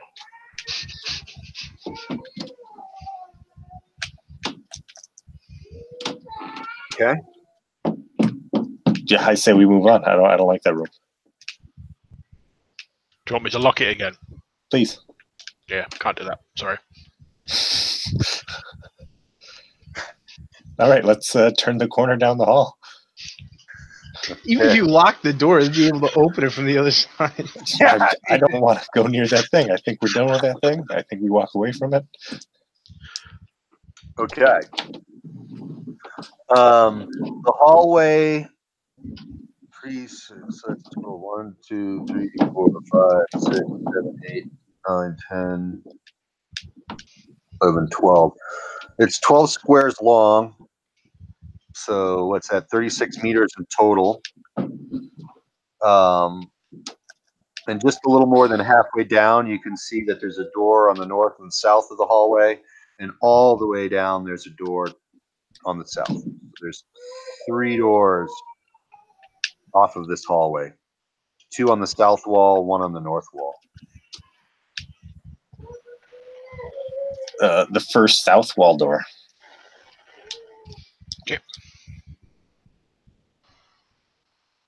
Okay. That one opens easy. And there are 3 coffin-shaped boxes made out of the same material as the luggage that you rummage through. But it has sturdier latches, and it's coffin-shaped. It's much longer and wider. So my character associates these things with coffins? They're just much bigger than the luggage you rummage through. Oh, okay. Made out of the same material. Then yes, I will rummage through this one as well. Okay. You open it up. You undo the latches on one of the boxes, and it's a crate of obviously O2 rifles. Nice. Do they look the same as the one that you threw away? No. Nope. The O2 weapons look different than the pistol you threw away. Oh, what do you mean? I'm sorry. I guess I'm confused. I threw a pistol away. Oh, was that a pistol? That did the little woo circles. Yes, that was a pistol. That was a pistol. Okay. It does not look like the O2 beam pistol. But these are O2 beam rifles. There's 3 in a box. Were we supposed to bring like a crate of these with us, or just equip them ourselves? He just suggested that there was more powerful weapons than the O2 pistols he had on him at his bunker. All right, let's load them up, boys. Yeah, buddy. You're gonna give one to the doctor? If you'll take it. This is the stuff we're looking for, the weaponry and the grenades This is and some stuff. of it, yeah. We haven't found the grenades yet. We've got the incendiary grenades now, don't we? So we've No, found the other 2 rifles, but we've got to get the grenades. 9 of them here. I'll take a crate.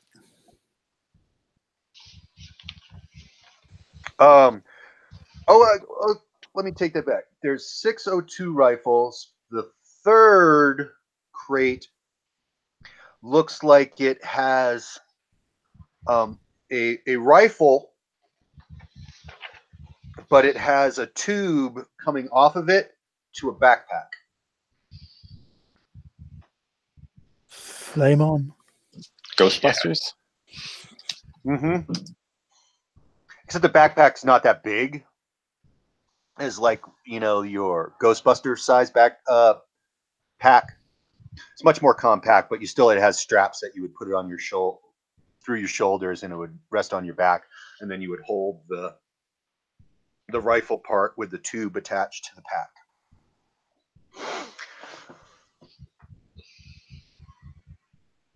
Okay. Who wants to be the potential walking target with that on their back? Nope. Nope. I mean, if nobody else will, Cuthbert will, but this isn't really his thing.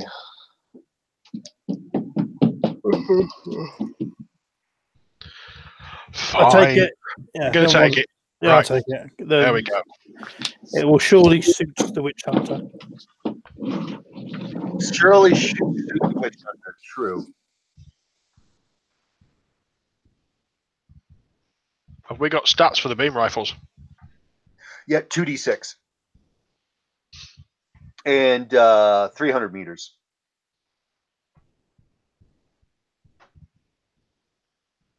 Are they same number of charges, or are we playing guess with that? We'll give it the same. 36, yeah? Okay. For convenience sake.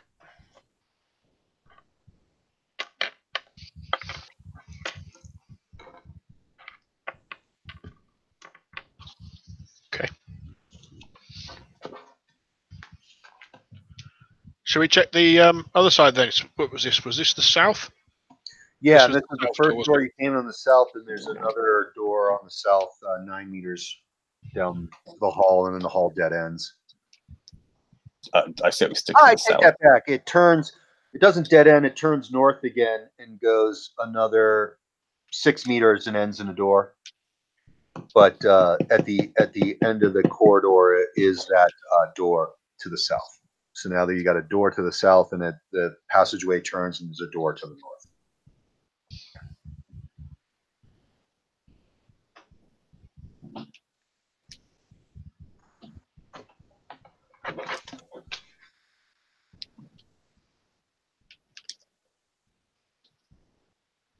Okay. So, right, is there 2 other doors in this corridor then? Yes. Right. There's one other door on the southern portion of the corridor, then the corridor turns north and ends in a door. Right. Okay. Well, we need to check the other 2 rooms, don't we? Other 2 doors, even, just to see if there's And any. then I guess that's right. There's a door opposite the one you just opened on the north. Yeah. North. Down to south. Right. That's fine. Okay. Let's have a look in the south one then, and then go down to the end one. Are we going to have the flamen at the front, or no? You looked at opened up the first southern door. Yeah. You reached, and then there's a door just directly north of that, and then further on is a door to the south, on the south wall. Right. That clarifies things. Yeah. Okay, so let's have a look through the north door, anyone? Or do we want to split the party and go and check them both simultaneously? I don't know. I think we should. I think we should stay together. All right, let's just kick open the north door. All right. Kicking open the north door. Boom. It's a storage room filled floor to ceiling with boxes and cartons. And when we rummage through them, what do we get? You find Newspaper clippings? blank paper, Green's blank paper that crumble at the touch.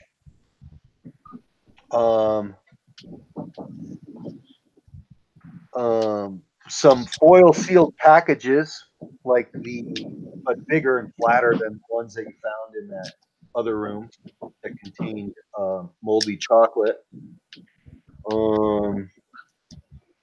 And then there's clearly, I mean, yeah, it's clearly to you guys is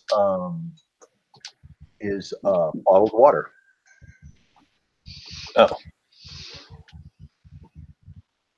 To the south. And there's a door out of this room to the north. God damn it. So I'm going to the south door. I got to know what's in there before this takes us weird places. it's locked. You can't open it. Okay, I go back to the north door. Okay, back through the storage room. Yeah.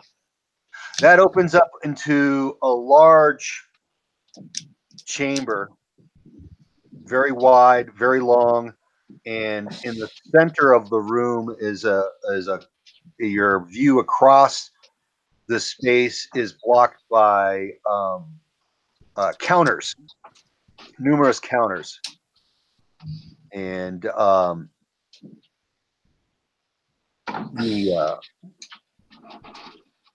passageway around these counters is 2 squares wide, 6 meters. There's a hall. It's not so much a hallway, but it's a passage along the counters, straight up the middle, and to the left and the right. To the right, the hallway, the wall, and the hallway along the counters goes at an oblique angle northeast. When you open the door, it's just a straight wall along the bottom. You can see to the west, you can see one door, and then you can see the other door that most likely is the end of the corridor when it turned and went north. And like I said, you're looking at a large room filled with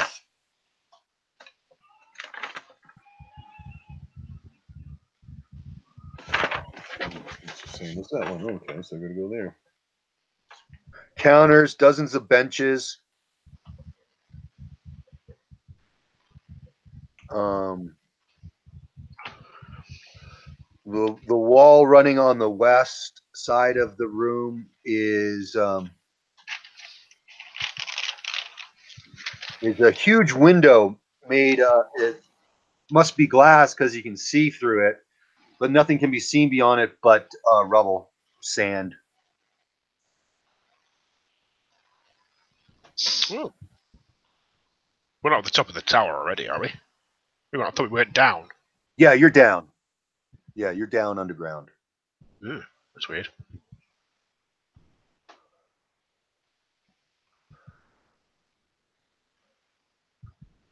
Right, which way are we going then?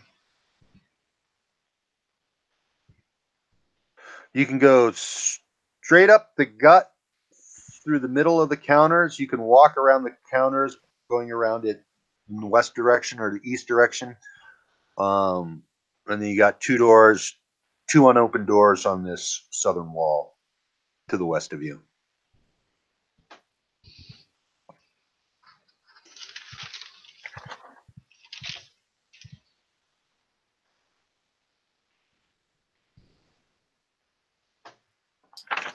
There's no door on the same wall as the window?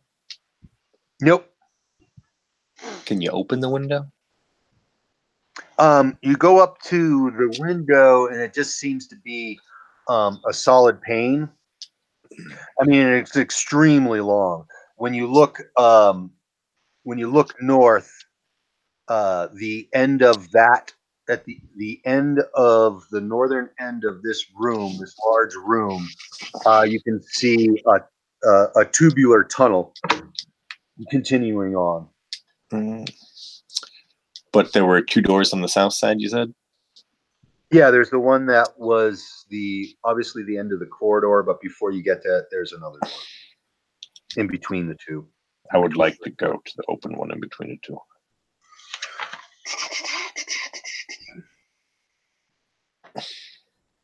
Okay. The walls and ceiling in this room are covered with blank screens, dark. And in the center of the room is another humanoid statue, similar to the one that you saw in the janitor closet, but this one doesn't like start talking to you or activate when you open the door.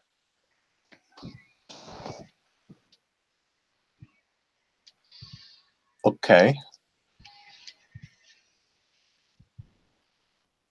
Okay. Silas is going to go and have a look at the statue.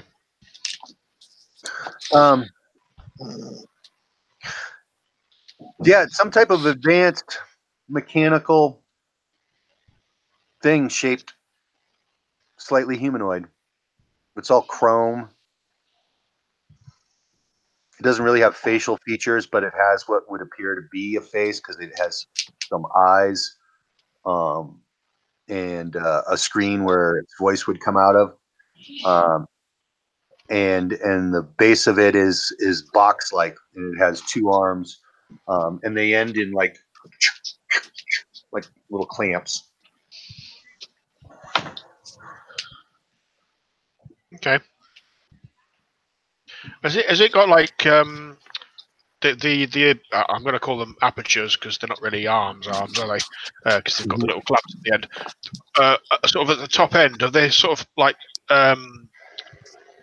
is it like sheeting rather than a solid piece? You know, is it like individual pieces put together, riveted, that sort of stuff?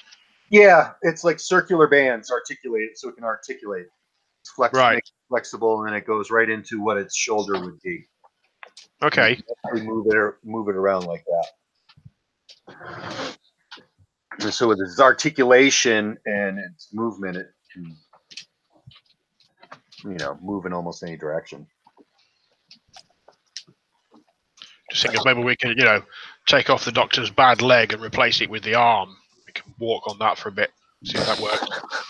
No. No. You probably want to talk to the Migo about performing a procedure like that. Just a thought. I just think if we could take bits off it and maybe clamp them on elsewhere and try and shore up his leg a bit more. No, that doesn't look possible. Right.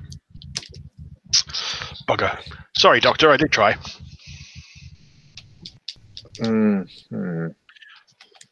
want to stay away from that statue. I want to dismantle it and see what makes it tick, but yeah.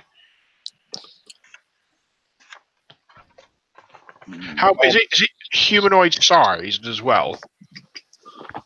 The upper torso is humanoid sized. Yep. And right. But it's a little lower than you because the box, lower bottom, that you can't figure out, like, how does it have any locomotion? Because there doesn't appear to be any legs. Okay. Does it appear to be stuck to the floor? No. You can move it. It's heavy, but you can shove it. Okay. Well, assuming you actually anywhere near him, I'm sort of looking at taking a panel or something off the back and some other bits and pieces from it and seeing if I can redo my masterpiece of his back brace for the Doctor. Just to help shore things up a bit around there. I will decline. Again? Yep. Fine. Okay. Fine. In which case, I'll get Cuthbert to give me a hand, and we're going to tip it over and see what's on the bottom. The thing hasn't moved? It has not moved. Unlike okay, Cuthbert is more than willing to make it fall over. Yes, he would love that, actually.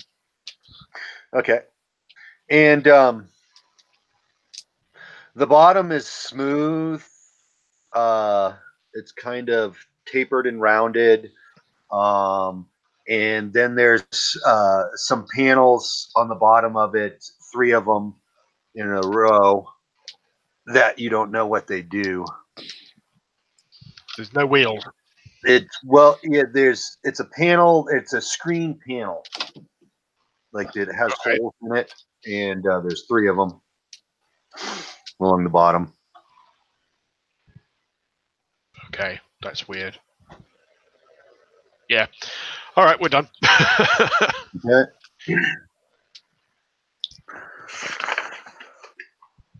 And the large room with all the counters. On the north end, there's 3 6-meter wide tube corridors that lead off of it. And then you can see on the east side is the short 6-meter long tubed hallway that leads you back to the donut.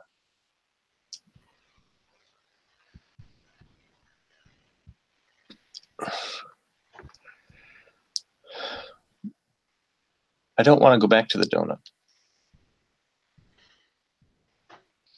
But then, should we follow one of these 3 tubes then? Yes, but yes, okay, whichever one's the most south. They're all on the north. God damn it.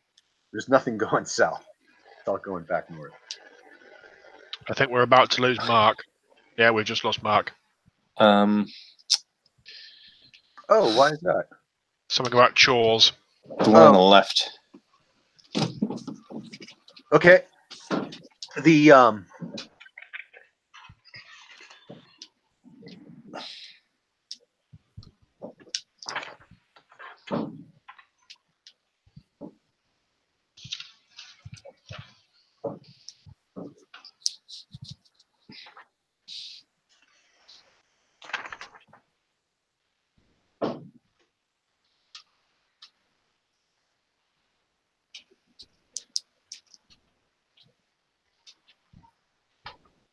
Okay, it has windows on either side, much smaller than the big picture window in that large room. And all you see is, sand and rubble.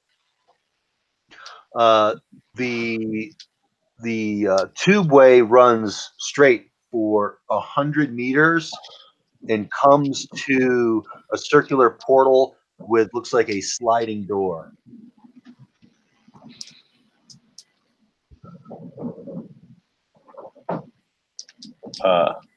I will slide that door.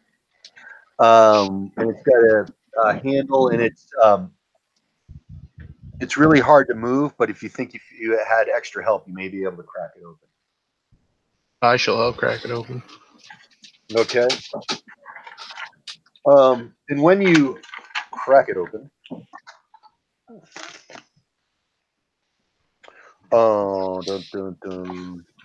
there's a gap between the end of the tunnel and the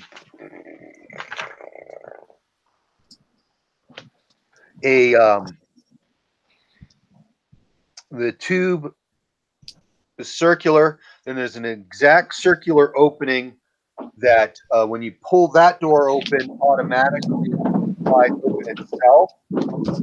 There's a gap about this wide between the end of your tube tunnel and this circular opening that just opened, and actually lights came on in there. And it's a brightly lit circular chamber.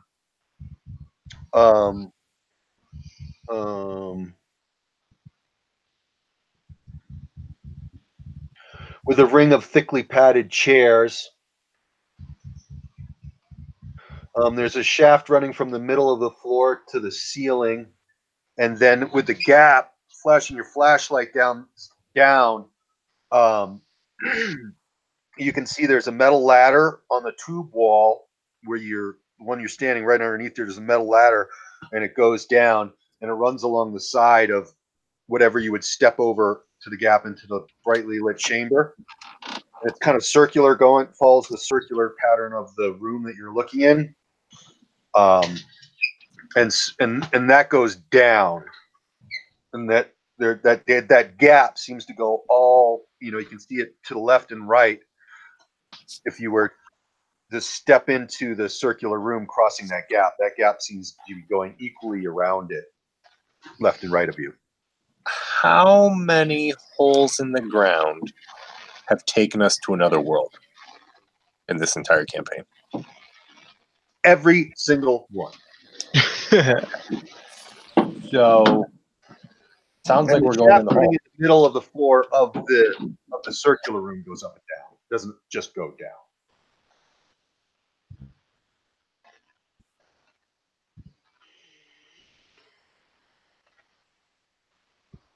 And that's made out of some clear material. You can tell there's a shaft there, but you can see through it. And there's an opening in it.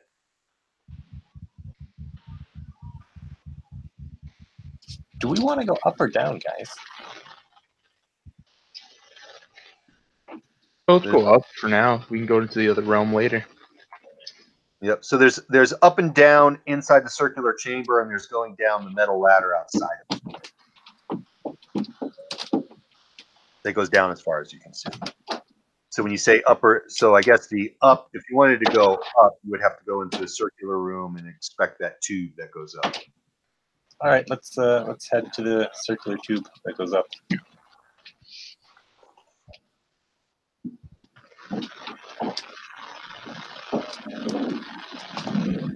Okay.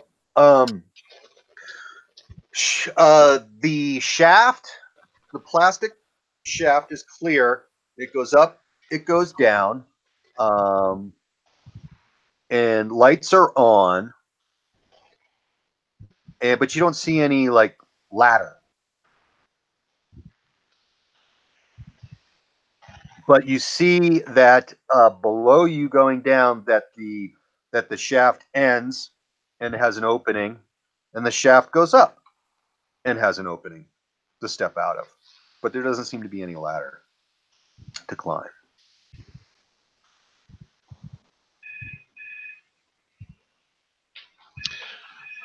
Who's going to step into the tube then?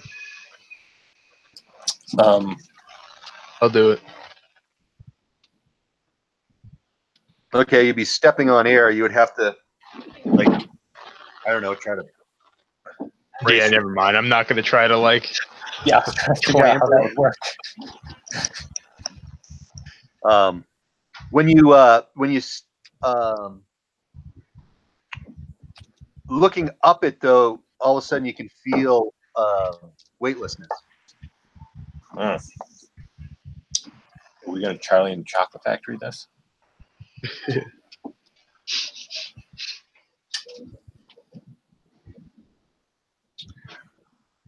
Yeah. I mean, if Cuthbert thinks he's going to fly, he'll fly. Okay, you step into the tube into space, and you just seem to be floating there. Oh. Cuthbert tries to swim up. Like a guppy fish. You see Cuthbert kind of flutter his way up the tube. All right, I'll follow. And you float up in the tube, and the first opening brings you to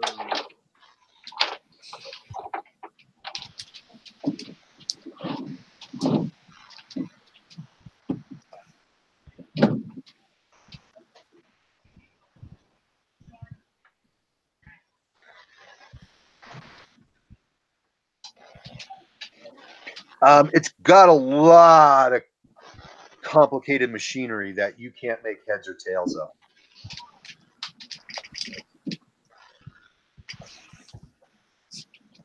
Yeah, Cuthbert doesn't give a shit about machines. He'll walk right by. He'll keep going up. And the tube goes, and this is a circular room, and the tube continues up.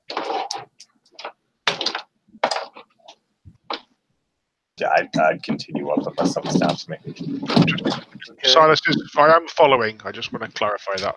Okay. This room is much smaller.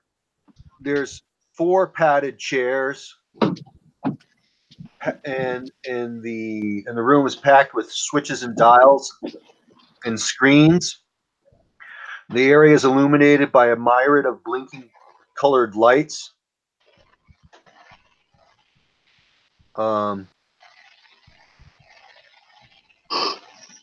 And there's a lot of data going across the screens.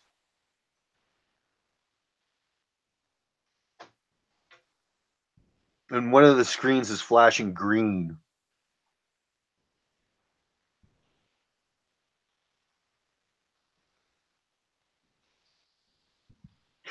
Then the screen goes red,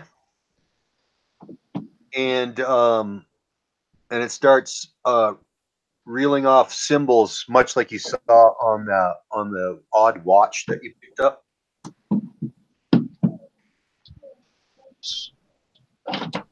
So Cuthbert recognizes these as like machines.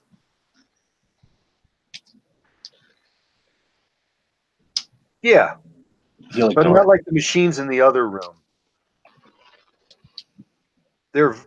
These are more like control panels. Yeah, Cuthbert has no interest. So if you guys want to dick around here, Where Julio went up, Silas, did you go up too? Yeah. Okay. Where are you going to go next? And now all of a sudden, the bright illumination in this room, in all the rooms, is dimming, and then there's a red whoop, whoop to the lights. And then speakers start speaking in a language you don't understand. Yeah, that's not good. The previous room, the one where the screens are, I'm going to go in there and just have a look at the screen and see what symbols there are on the watch, and if is anything happening with the watch. No, the watch. Yeah, the watch gives out increments equally, but in symbols that you don't recognize.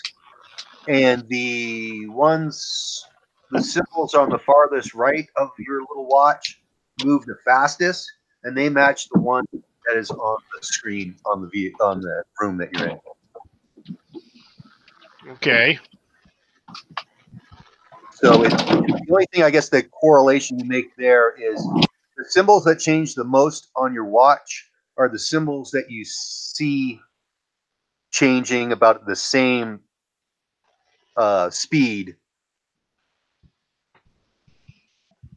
So there's like 3 sets of symbols on your watch. One you haven't seen move yet, one you've seen move once, and the third symbol goes at a regular changes like that. Okay. And it matches the symbols, or at least this pace, and you recognize some of the symbols on the screen that you're looking at. Okay.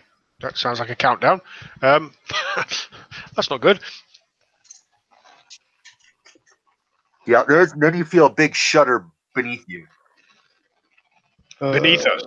Oh, time to go upstairs, I think. Yeah. Mm-hmm. Yeah, so the explosion kills us from the feet up instead of... Yeah, why not? Instead of going down into it. So you're going to the top? Well, you are at the top looking at this screen. You guys are at the top. Okay. Oh, is there not another one above us? Nope. Shit. Nope. This kind of goes into a cone shape, the ceiling, and terminate. Right. And there's 4 of those padded chairs like you saw in the first room that you came into, which had 1, 2, 3, 4, 5, 6, 7, 8, 9, 10. Are there any other exits from this room with the dials and stuff, the screens? Nope. No. Nope. And now the whole structure seems to be shaking.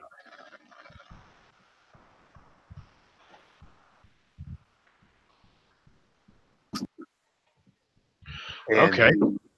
And the shaking and rumbling that's coming from below you, the noise of it is getting much louder. Can we look down and see anything? You can look all the way down the shaft, and it just goes down. You go through the machine room, then it goes to the room that you entered with the chairs, and then it goes down to another level and just stops. But there's no like flames or anything billowing up the tube that we can, we Nope. can't see. No? Nope.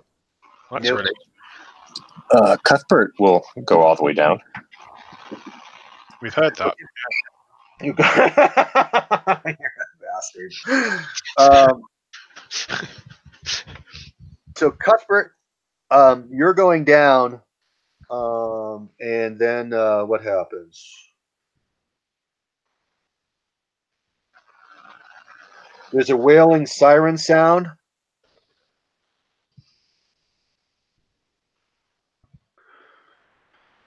The structure shakes violently, and you can feel it moving up.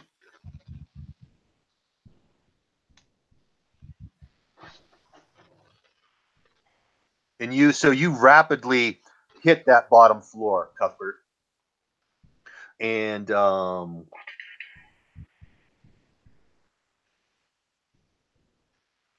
there's more chairs like you've been seeing. And there's a locked in the when you step out of the tube, you can see the chairs circling around the edge of the room, and then there's a hatch that would allow you to go further down. But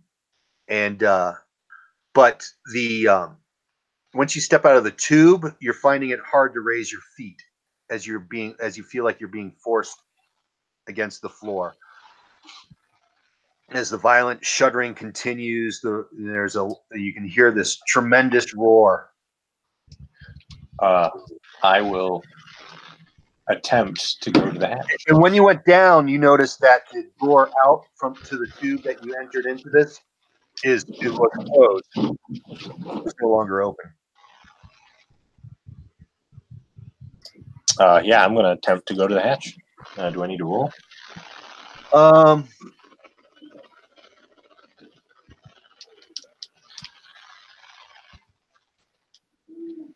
Yeah, make a strength roll. See if you can move towards it. You guys are feeling the same pressure up top. My strength is... My strength... There's a strength? Oh, right there, 9. My strength is 9. Yeah, or how about your athletics? What's your athletics? My athletics is 22. Okay. Mine's 47. I got 30 out of 22. Okay. You are forced to your knees. But you are moving slowly towards the hatch. Cuthbert, not Cuthbert, Julio and Silas, roll your athletics and see if you keep your feet under the pressure that you're under. 38, yes, I do. Okay. So you can take an action. 17, yeah, I definitely do. Okay. What are you guys doing? I'm going to go and sit on one of the padded chairs. Okay. Julio? Sure. Yeah, I'll go sit on a chair.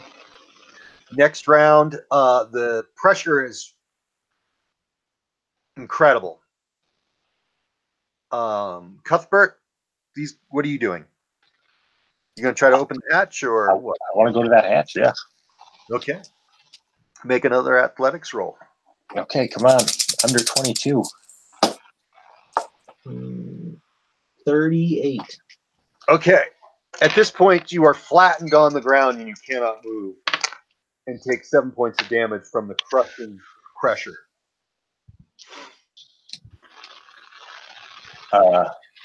Julio and Silas, you are not taking any damage. You're just the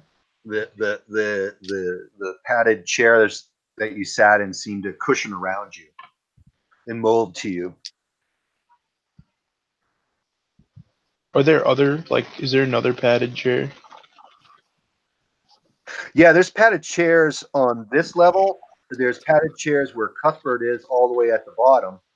But he's just flattened on the floor right now. And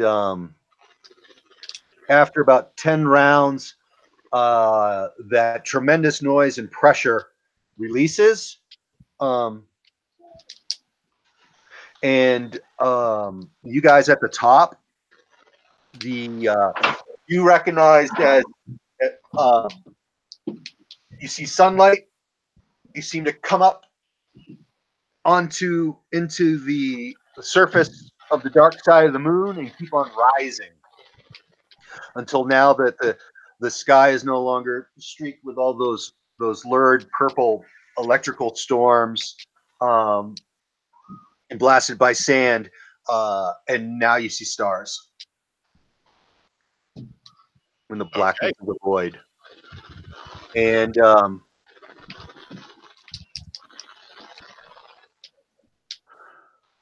it continues on its course. Approximately 30 minutes later, and after it starts coasting, Cuthbert, you can move around again. So Julio and Silas, you can see that you're rapidly approaching a huge ring-like construction floating in the void.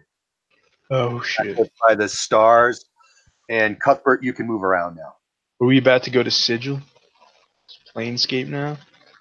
I don't know. I don't know Sigil and Planescape, so I don't think so. Yeah, That would be a hell of a crossover. Yeah. that would Well, Cuthbert will continue to the hatch at a moment's notice.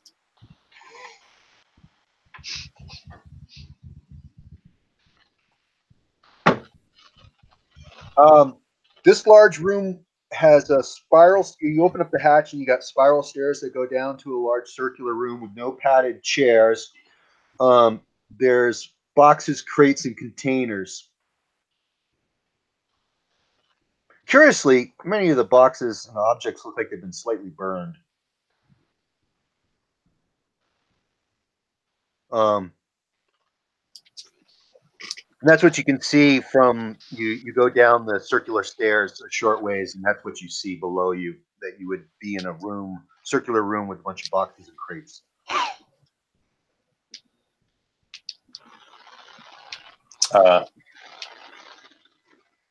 Well, I will rummage through them. Okay. You get to the floor and you're walking to the first box to rummage through, and you are startled by a swarm of what you can best attribute rats, maybe.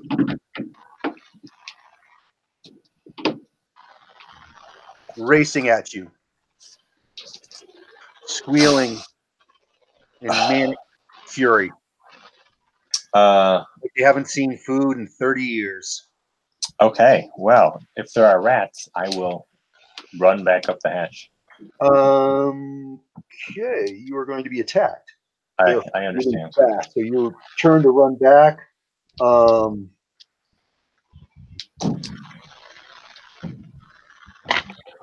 And what do they do? I got another. This is where you should have taken the flamethrower. You should have taken the flamethrower. I'm not there. Yeah, they're tucked up on top. I gotta look up. Let's see.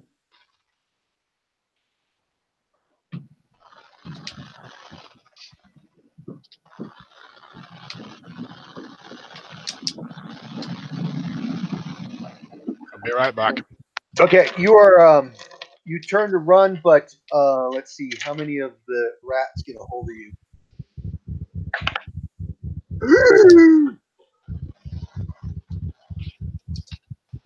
They pretty much all cover you.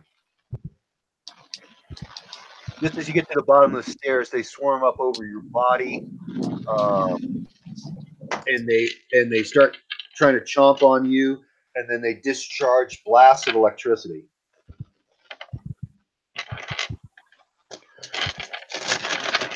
And you're about to take a tremendous amount of electrical damage. You've got a Granado on you, don't you? Well, I mean, sure, but I'm pretty much dead since I take damage. Yeah, I think they electrocute you. For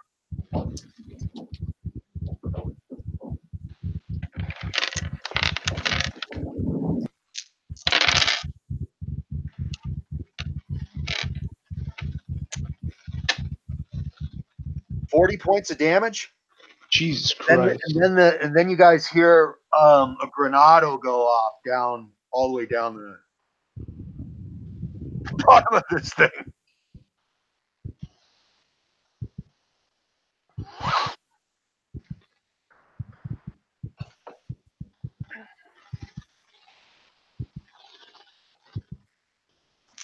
What do you guys do?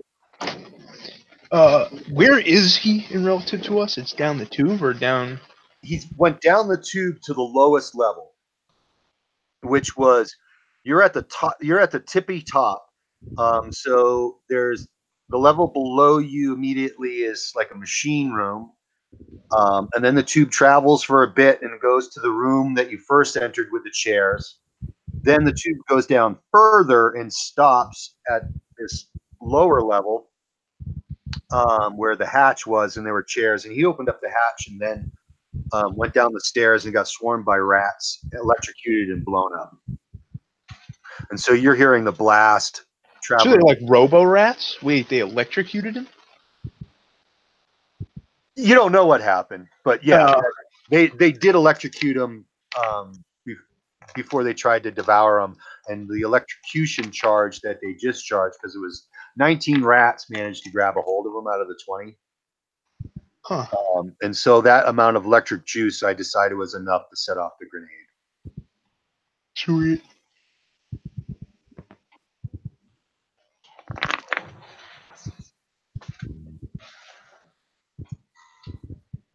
So Cuthbert's been electrocuted and blown to bits. Yeah. See what happens when I go for a piss. The ring light construction is rapidly approaching. Sections of it appear badly damaged, but you can see dim light coming out of many small windows, and the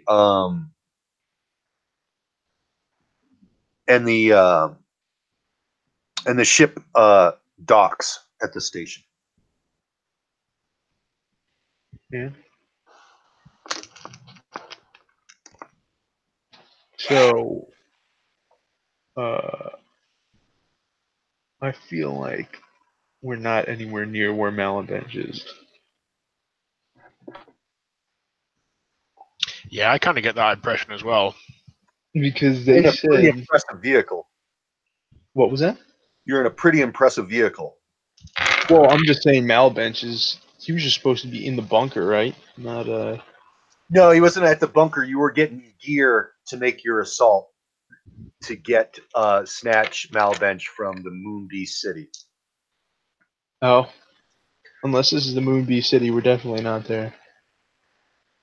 No, the Moonbeast City is on the surface of the dark side of the moon. Alright, well... That location was disclosed to them when Clayman Morrow was telling you all his plan. So, do we know how to operate this thing then? No. Are we making landfall here? It's docked. It's up to you what you want to do. You definitely don't know how to fly this thing. Yeah.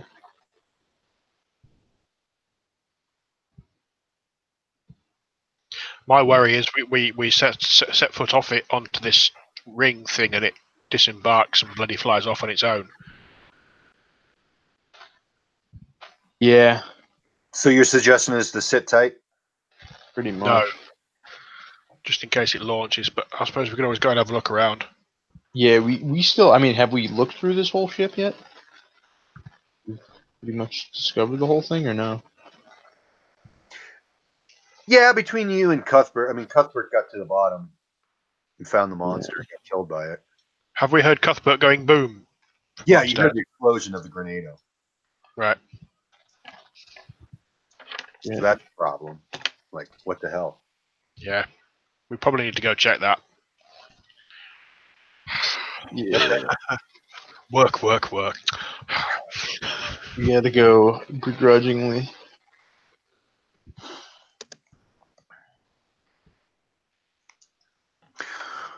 So is this a good place to stop for today? Yeah. Yeah. We got a character killed. Cuthbert, your new character, you can, if you want to, talk on MeWe or chat about it, about later, we can talk about different types of characters that you may be able to come up with. In this world. Definitely right now, I have no idea. So Because your character's dead. I agree. And Yeah, I don't know. Unless there's somebody like in the cargo hold or something like that. or I Maybe- could put someone on the station, That's true. and we could come up with. I don't know. Do you want to be a Canubian? I was just thinking that, funnily enough. Could be the Bat Canubian with the voice box. You can speak to us. I have no interest in Go that off at on all. with a flamethrower. But we got a couple weeks to brainstorm. But I think the most appropriate character is going to be a character that would logically be stranded on this ring, and would, like, once it sees the shuttle docking, would run to it like, "Oh, I'm saved! I've been here for fucking ever." So I think that's it. There's you're above the dark side of the moon in the dream worlds. I mean, it's a crossroads of fucking everything. So Maybe got a we lot can of find a space. dreamer who was Or a separated. dreamer? Who's separated from the waking world. Mm-hmm. That's another possibility. You don't have to make that decision now, but start thinking about it. Sure. And Zach, a dreamer is just a regular person, and it can be from pretty much anywhere and any time. They're just, I mean, I don't know how familiar you are with the Dreamlands. We'll figure it out. yeah, most character in the stories in the Dreamlands are what they call dreamers, and they figured out how in their dreams to get to the Dreamland. You guys physically entered the dream worlds through a portal. Yeah. Yeah. So there was no dreaming skill necessary to enter the dream world. You follow the path. Yeah, from the waking world. Mm-hmm. All right, guys. Thank you. Okay. I know it's a little bit of a dungeon crawl today, and not the freewheeling thing, but it was a site you were exploring, and Yeah, it was cool. you guys ended up in a space shuttle, and now you're on a orbiting space station. Hell yeah. That's no moon. Yeah, we're just trying to murder Malabench, man, and it's bringing us to the ends of the galaxy. Well, if we can pinpoint his location on the surface, and there's weapons on board this thing, Yeah, just that way. the most unsatisfying. Well, that's kind of how it's. This is what Clayman Morrow's AI plan. The AI's plan is that he's been impersonating Hanon Dor, the sorcerer on the dark side of the moon that he assassinated like over 200 years ago, and he's been Hanon Dor has promised the moon beast to perform the ritual they need to open the gate through alternate Vendel Dolum to Earth. And Malabench seems to be the key. So Hanon Dor, the claimant AI Morrow, now that you guys have arrived, he knows through his calculations and his probability engine that Malabench is in the clutches of the moon beast.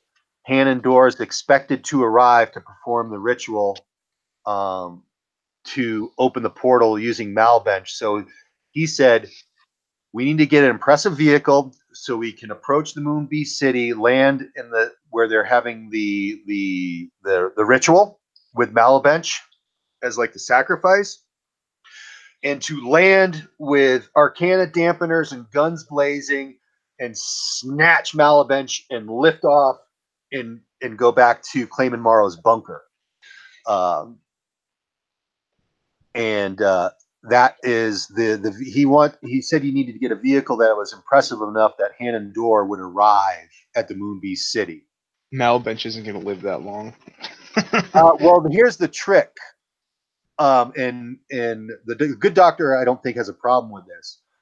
But the Canubians were able to analyze and do a health checkup on you, and the good doctor and Wilhelm the witch hunter are under a hex, if you would, a curse, and that came from making a deal with Edgar Malabench. That when they get into proximity of Malabench, he believes that they're a recall device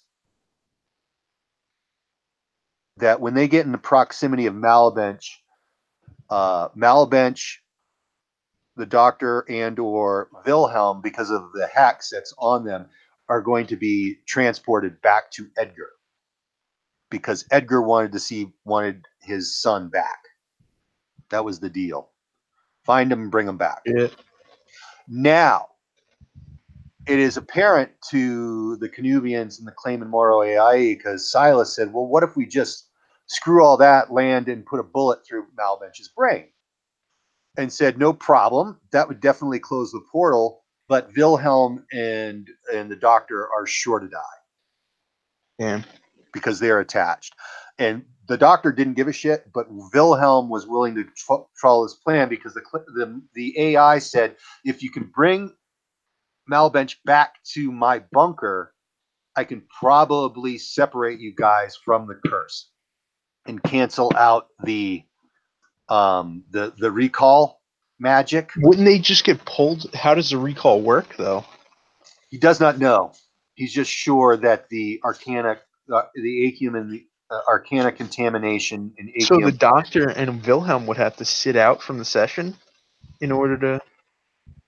No, they just have to stay a certain distance away, wouldn't they? Some of the equipment you're going to get here is what he calls Arcana dampeners, Oh, Arcana. which will neutralize that effect long enough for you guys to snatch him and come back in the vehicle, and then he can perform an operation, separate you, and you guys can do what Malbench you want to, and the Doctor and Wilhelm won't get recalled or killed.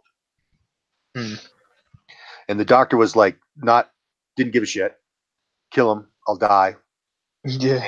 And Wilhelm was like, I'm not interested in dying. But either way, getting this gear from this bunker, a vehicle and some weaponry, and some, he said there was probably also advanced medicines that you can find to maybe actually cure you of your Arcana contamination and Achium poisoning. So that was the plan. Get the gear to get Malbench. Because anyways, you do definitely, he says, you need a vehicle to land. And if you just want to destroy Malbench there, but you need to surprise the Moon Beast, because you're going to the Moon Beast City. And basically you're going to be going as they're expecting Hanandor to arrive and perform the ritual. And you guys are the Trojan horse. Like, yeah, we're not Hanandor. He's been dead for 200 years, and we're freaking spoiling this plan because the Moon Beasts want to open the portal to Bendel Golem on Earth so they can have another world to harvest for food and slave labor.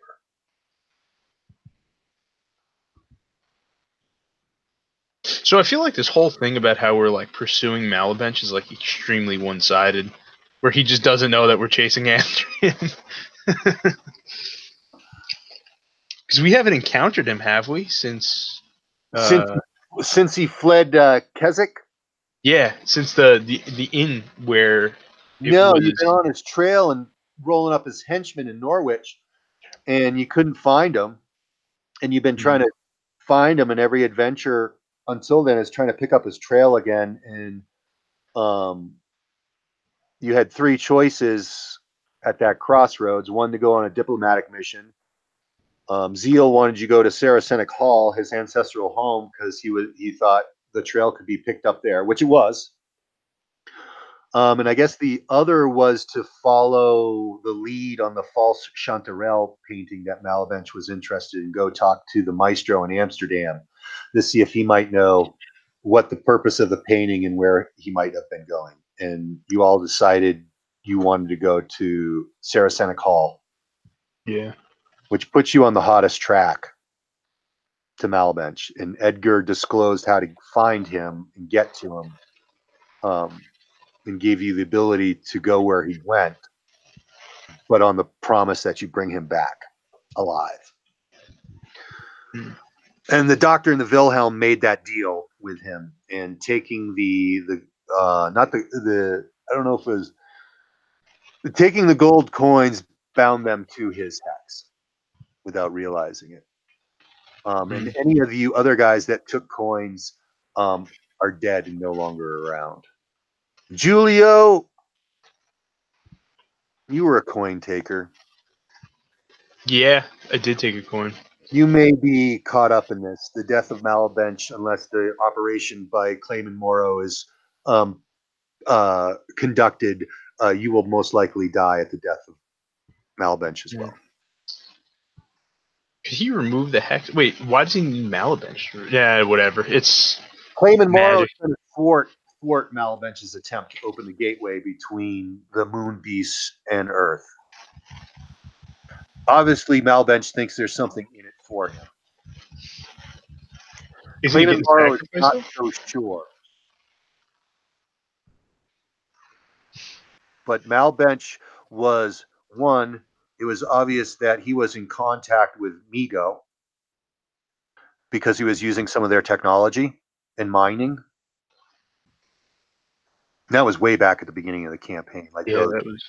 Like those schematics, those were schematics that he was drawing and making up under the instruction of the Migo. Malbench's whole deal seems to be one of power. Yeah, that's crazy. He's this has been like nuts that he's lived this long. Yeah, mostly because he got away, Yeah. and he just had a head start on you guys. And you We guys, only trailed, like, got off the trail, like, maybe what well, what you were looking for him in Norwich, he wasn't in Norwich. yeah, but then we went to Norwich, then we were in Yarmouth. Yarmouth, but that was under orders of Zeal. Yeah, the Yarmouth saga was like very what was it? Tangential. Yeah, that was like the only part where we like split off from chasing down Malbench. Yep, and then you ran into Clayman Morrow again. And Oh yeah, then we were chasing down Zazus, the Dutch guy in those people. That's where Jesus came from. And so Clayman Morrow was there to try to help you guys prevent the Pale Lady's Transarcana penetration onto the earthly plane, or at least contain it, because she did do that. And on that island happened to be some alien entities that she had entrapped for eternity to study and stuff. And they just happened to be there. Yeah. The island of discarded gods, I called it. And so Clayman Morrow helped you penetrate her temple and disengage her engine. William had no problem penetrating her. Yeah. But and then you had to waste all the crystal-headed children, and then you went back and you had the Zezus dude god that could convince people to join him was running loose. And then you had to go back. Zeal sent you back with all sorts of munitions to purge the island. That's when we killed the Paladins of the Fall. I'm gonna look left and right when I say that and not say it too loud. and then you returned to Norwich triumphant, and then Ireton and Zeal, as your organization, you are clubbers, Clockwork Underground Bureau, were given 3 choices. Go to Saracenic Hall, hot pursuit of Malbench, try to figure out where he may have gone by following the false Chanterelle lead, or there was a very delicate, important diplomatic mission in Oxford, including not Prince Rupert, or what they wanted you to do is go on this peace envoy with the Ptolemaic Esoterra, like that fake book, and use it as a dangle to see if you could when you're meeting with royalists in this high-level diplomatic meeting, see if you can meet and dangle and make contact with the Platonic Brotherhood, who seem to be backing Malbench. That was more of like an espionage James Bond type of scenario, where you'd have to do espionage and whatever. Yeah. And find out because the Parliament and the New Model Army are obviously, Malbench was a member of this Platonic Brotherhood who was really messing things up in Norwich. So that was another fire they wanted to put out. Yeah. Oh, God. So yes, taking you to the end of the galaxy, and you. Yeah, into the Dreamlands. This is my second campaign that's gone to the Dreamlands because I'm playing in a Labyrinth Lord game that's it's based in the Dreamlands though, but it's in Mazirian's Garden, the blog, Ben Lawrence, yeah, his game, super good. Nice. It's very it's like playing a book. It's very like cool. It's really interesting. Very stranger in a strange land type of thing. You guys could have stayed in the Dreamlands all you wanted. Yeah. You guys just made a choice to go along with Maria Tres Pistola's urge to pursue the dirigible. Oh, and when you encountered the Clayman Morrow AI, Maria Tres Pistolas recognized it as Clayman Morrow Huh. and was really angry at him. Like, what are you up to now? It's fine. What have you got me into now? So she's encountered Clayman Morrow before, but living. Yeah, so She kind of hinted that he was the guy that hooked her up with going to Dilithleen and tracking and working for the Six Kingdoms and trying to find out where the Black Galleys came from. And she did it for money. He goes, I can get you paid. I'm definitely interested in swooping in and just blasting Malabench. But I mean, we'll have to figure that out. We'll cross that bridge when we get to it. Yeah, right now you're still in space. Yeah, In outer space. getting out of space. Awesome.